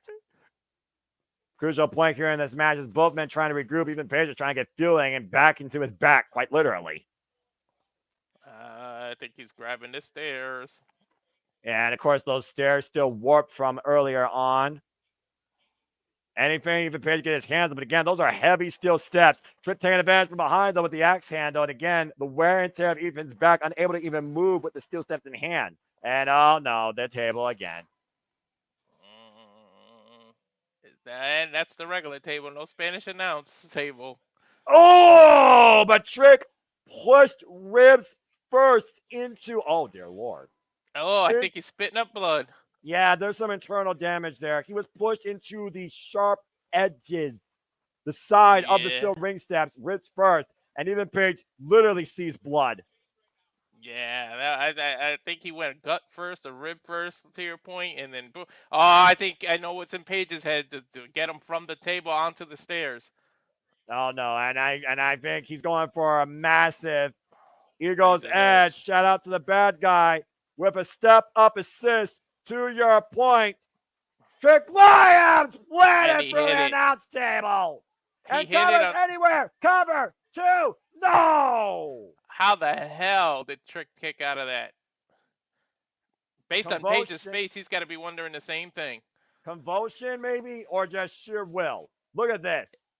It's got to be. Spitting up blood, planted through the announce table of Eagle's Edge, elevated Eagle's Edge from the steel ring steps. It's got to be pure instinct at this point that he kicked out. And there's no break in between because falls count anywhere. But the official also can exercise discretion. If Trick Williams cannot actually continue, it will be considered a forfeit, but the referee does look out for the well-being of the competitors. Trick is in a world of trouble right now, too. I think they are getting him medical attention here. Well, I mean, again, he's literally spitting up blood. If you choke on your own blood, that's a whole different form of a casualty. I think Trick is refusing the help, though. Look at the smile like a Cheshire cat on Eagle Ethan Page. He'll take the towel via forfeit. He's saying he's set. He told the ref. I think he told the doctor no. I think they asked him if he wanted to stop it. He just waved them off. Now again, a wrestler's own worst enemy is themselves. Yeah, we talk about Page's ego, but Trick. It may not be ego, but it's just pride. It's pride is a downfall, and it's one of the 7 deadly sins for a reason. And he's telling them, hell no, he's not looking to leave hell yet. Not without the NXT Championship. Trying to prove that he's tougher than all Eagle Ethan Page. He can overcome any obstacle, any hardship. But be careful, those steps are still set up right there in the ring. Another Eagle's Edge, and it's over. Oh, jeez, and a scoop slam awkwardly again against the back of the steel ring steps. Wasn't an Eagle's Edge, but it damn sure was an impact to his back. The only thing Ethan cares about is regaining the championship. He doesn't care if Trick gets hurt. especially for a long haul. He will do anything to get that title back. And Diva's devilish intentions now on Ethan's face. What the hell are you looking for here? Might be a concerto instead of a chair-toe. Oh, look at the eyes of Lucifer himself. Devil incarnate. Oh, my gosh. Trick just getting out of harm's way. And a bucket. David Page on the steel ring steps. Trick Williams literally seeing life flash before his eyes. Trick was able to turn things around for the moment. And Trick now with the steel steps in hand. And even Page to his feet. Whoa, and a low blow. Mind you, legal low blow. And a match that has no rules. Even Page yelling at Trick, you should have ended me. But he's slapping him in the face. That might wake him up.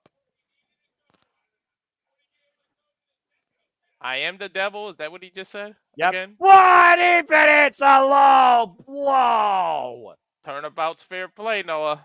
Yeah, no kidding. Oh, the disrespect. Trick continuing to fight. Trick continuing to get back in this. Drives those steel steps for Ethan Page. One good slap deserves another. Well, again, Trick Williams has been pushed to this point by Ethan Page. Trick shot! Trick shot! Trick shot! Cover! 2! And Trick Williams retains! Trick survives the Devil's Play Date with Ethan Page. Oy. Sudden finish there. Sudden impact as he spits up blood. But still, Trick Williams is our NXT champion. Wow. Through the fire, through the flames, through hell itself, Trick Williams reaches heaven and puts down all ego Ethan Page at Halloween Havoc tonight and holds on to the NXT championship. Two men entered, one man escaped. Still the NXT champion as we bring JJ back. Again, Ethan Page was literally looking to end Trick Williams, not just his title reign. So that bookend on the steel ring steps was a turning point here. And then low blow for low blow, to your point, we were truly going to see who had the devil inside of them. And for a moment, it looked like Ethan Page had it. And Trick Williams with a long overdue receipt. It may be still to happen because there's a few minutes left, guys. Killer instinct aside. Killer instinct aside, Trick Williams survives tonight. Wait a minute! Oh, shoot, Rich Holland. Uh-oh. Hey, JJ, your boy Frankie might steal the NXT title instead of the TNA title. Well, I mean, possibility. Rich Holland already did enough damage to Chase University, so I mean, what's this face-off? You talk about egos. These two together. Yeah, that's a dangerous duo right there. Both these men want the same thing, though, the NXT Championship, but they also might just want to end Trick Williams. The devil and the demon, huh? Uh-oh. Oh, no. No. DDT! He said you want to do it, you do it right. Well, this is a whole different development. Bully Ray. 2-on-1. Bully Ray's in there evening the odds for Trick Williams. I don't see that. No, wait, man, you're right. Ahead of us. Yeah. Oh, and Bully Ray teaming up against Rich Holland and Ethan Page. Oh, hey, if Devon's not medically cleared, you can do Bully and Trick versus these two in a tables match. I think you're onto something there, Walter. Rich Holland sent to the outside as Dudleyville's own. If you remember, I think Devon had like surgery on his back or something. Surgery, yeah. He said that after Impact 1000. He said after Impact 1000. Not a bad replacement.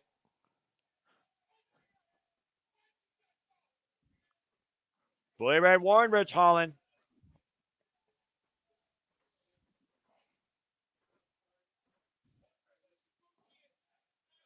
Well, a night full of frights ends with extreme delight ahead of going to the 2300 Arena as Bubba Ray and Trick Williams stand tall here tonight at the end of Halloween Havoc for Walter Cruz and for the Rank Wrestling JJ Williams. I'm Seminole Foster reminding you, have a safe and happy Halloween. Thanks for tuning in our coverage of Halloween Havoc.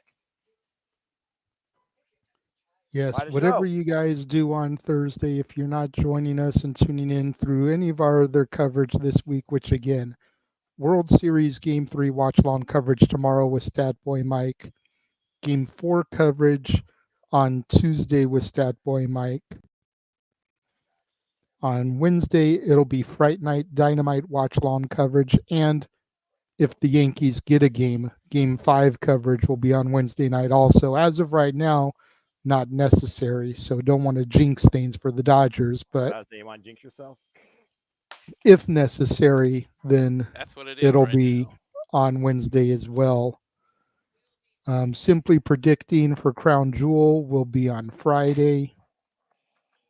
If we get Rage of Wrestling to 100 YouTube subscribers by the end of the year, then we'll find something embarrassing for Walter to do on the final Shenanigans episode of the year or the kickoff of 2025. And then again, you've seen the ticker. Any other donations we get through the end of the month will go to BACA, Bikers Against Child Abuse, in the name of my cousin who passed away and we buried yesterday. God rest yourself. Everyone is pretty much in as good a spirits as can be considering the circumstances, but get to fly home tomorrow and be back in California about 2:00 California time. So looking forward to being back home. But pretty good Halloween Havoc show, I'm not gonna lie. I enjoyed it. Couple of things that didn't go my way for the pick'em pool. I think I ended up going 3-2. The bonus points got 4-2, but still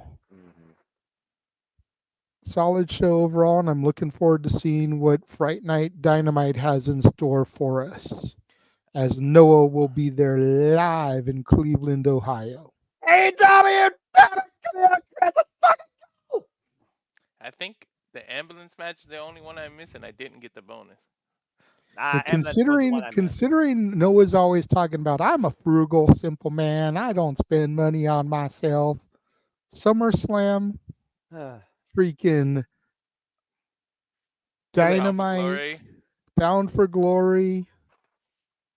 Thank goodness for karaoke's. Might be going to the Rumble, he said. That's a high if. That's tax season. It depends on the tax return. That's a whole different animal. Plus, it was my aunt, God bless her, that got me a SummerSlam, and my friend Paul that got me to Bound for Glory. I just did the cheap local stuff. I did Dynamite, and I'm doing Dynamite, and I did Collision. But yeah, all the wrestling. But after this, I'm done traveling for the year. Let's give our fans some credit too. Karaoke got you there too. It helped a little bit. It definitely helped with some spending money. You can't front, Noah. You guys paid for some of my lifts, my transportation, and literally my dinner. Thank you. I will give credits to. I'm not going to lie. And then we've got karaoke coming up this month. Date to be determined. But it was suggested that we do family karaoke. So groups that have family connections, the Hansons, the Jonas Brothers. You've got Oasis with Liam and Noel Gallagher. You've got the Beach Boys with the Wilson siblings. The Jackson 5. Wilson Phillips with Carney and Wendy Wilson, Brian Wilson's kids. There's a lot of connections out there, more than I even thought of. So digging through, you got the Pointer Sisters from the 80s. The Andrews sisters from the 40s. Noah could be here doing the Boogie Woogie Bugle Boy from Company B. Or he could be doing dancing for the Jackson 5. Yeah, Jackson 5, baby. The Brady kids, the Partridge family, the Osmonds. Damn, the choices are so endless. Much stuff that I wasn't even thinking of. LMFAO is an uncle and a nephew. I'm sexy and I know it. Pantera is a pair of brothers. Gladys Knight and the Pips. DeBarge. The Gap Band. Casey and JoJo. Can we cut this and just say, can we cut the stream? Make Noah sing "All My Life" by Casey and JoJo. Pop joining us in the chat room. Nelson, exactly. Matthew and Gunner, Ricky Nelson's kids. Mm-hmm. It's a lot of stuff we could embarrass Noah with. Uh, Sure you tune in for that. It'll probably be the Saturday after Black Friday. If we're being real, that'll probably be the Saturday we do it. So you'll have Thanksgiving, you'll have Black Friday, and then if you have any money left after Black Friday, that way maybe Noah will be spared a little bit. Instead of doing it before everyone blows their money on Black Friday and people have to choose Black Friday deals, karaoke. Black Friday, get your money, spend your money. Cyber Monday, Black Friday, holiday shopping, Thanksgiving. Embarrass Noah. But that's going to wrap everything priceless. up for tonight. Thank you for everyone that joined and tuned in. Again, make sure you tune in tomorrow for Statboy Mike's World Series coverage. Game 3, Dodgers-Yankees, as the series now moves to New York and Yankee Stadium. For our producer extraordinaire, Walter LaHefner. For the simple man with the spectacular voice, Noah Foster. I am the renegade of wrestling, JJ Williams. Thanking y'all for joining us and tuning in. And we will see you guys next time. Have a good night.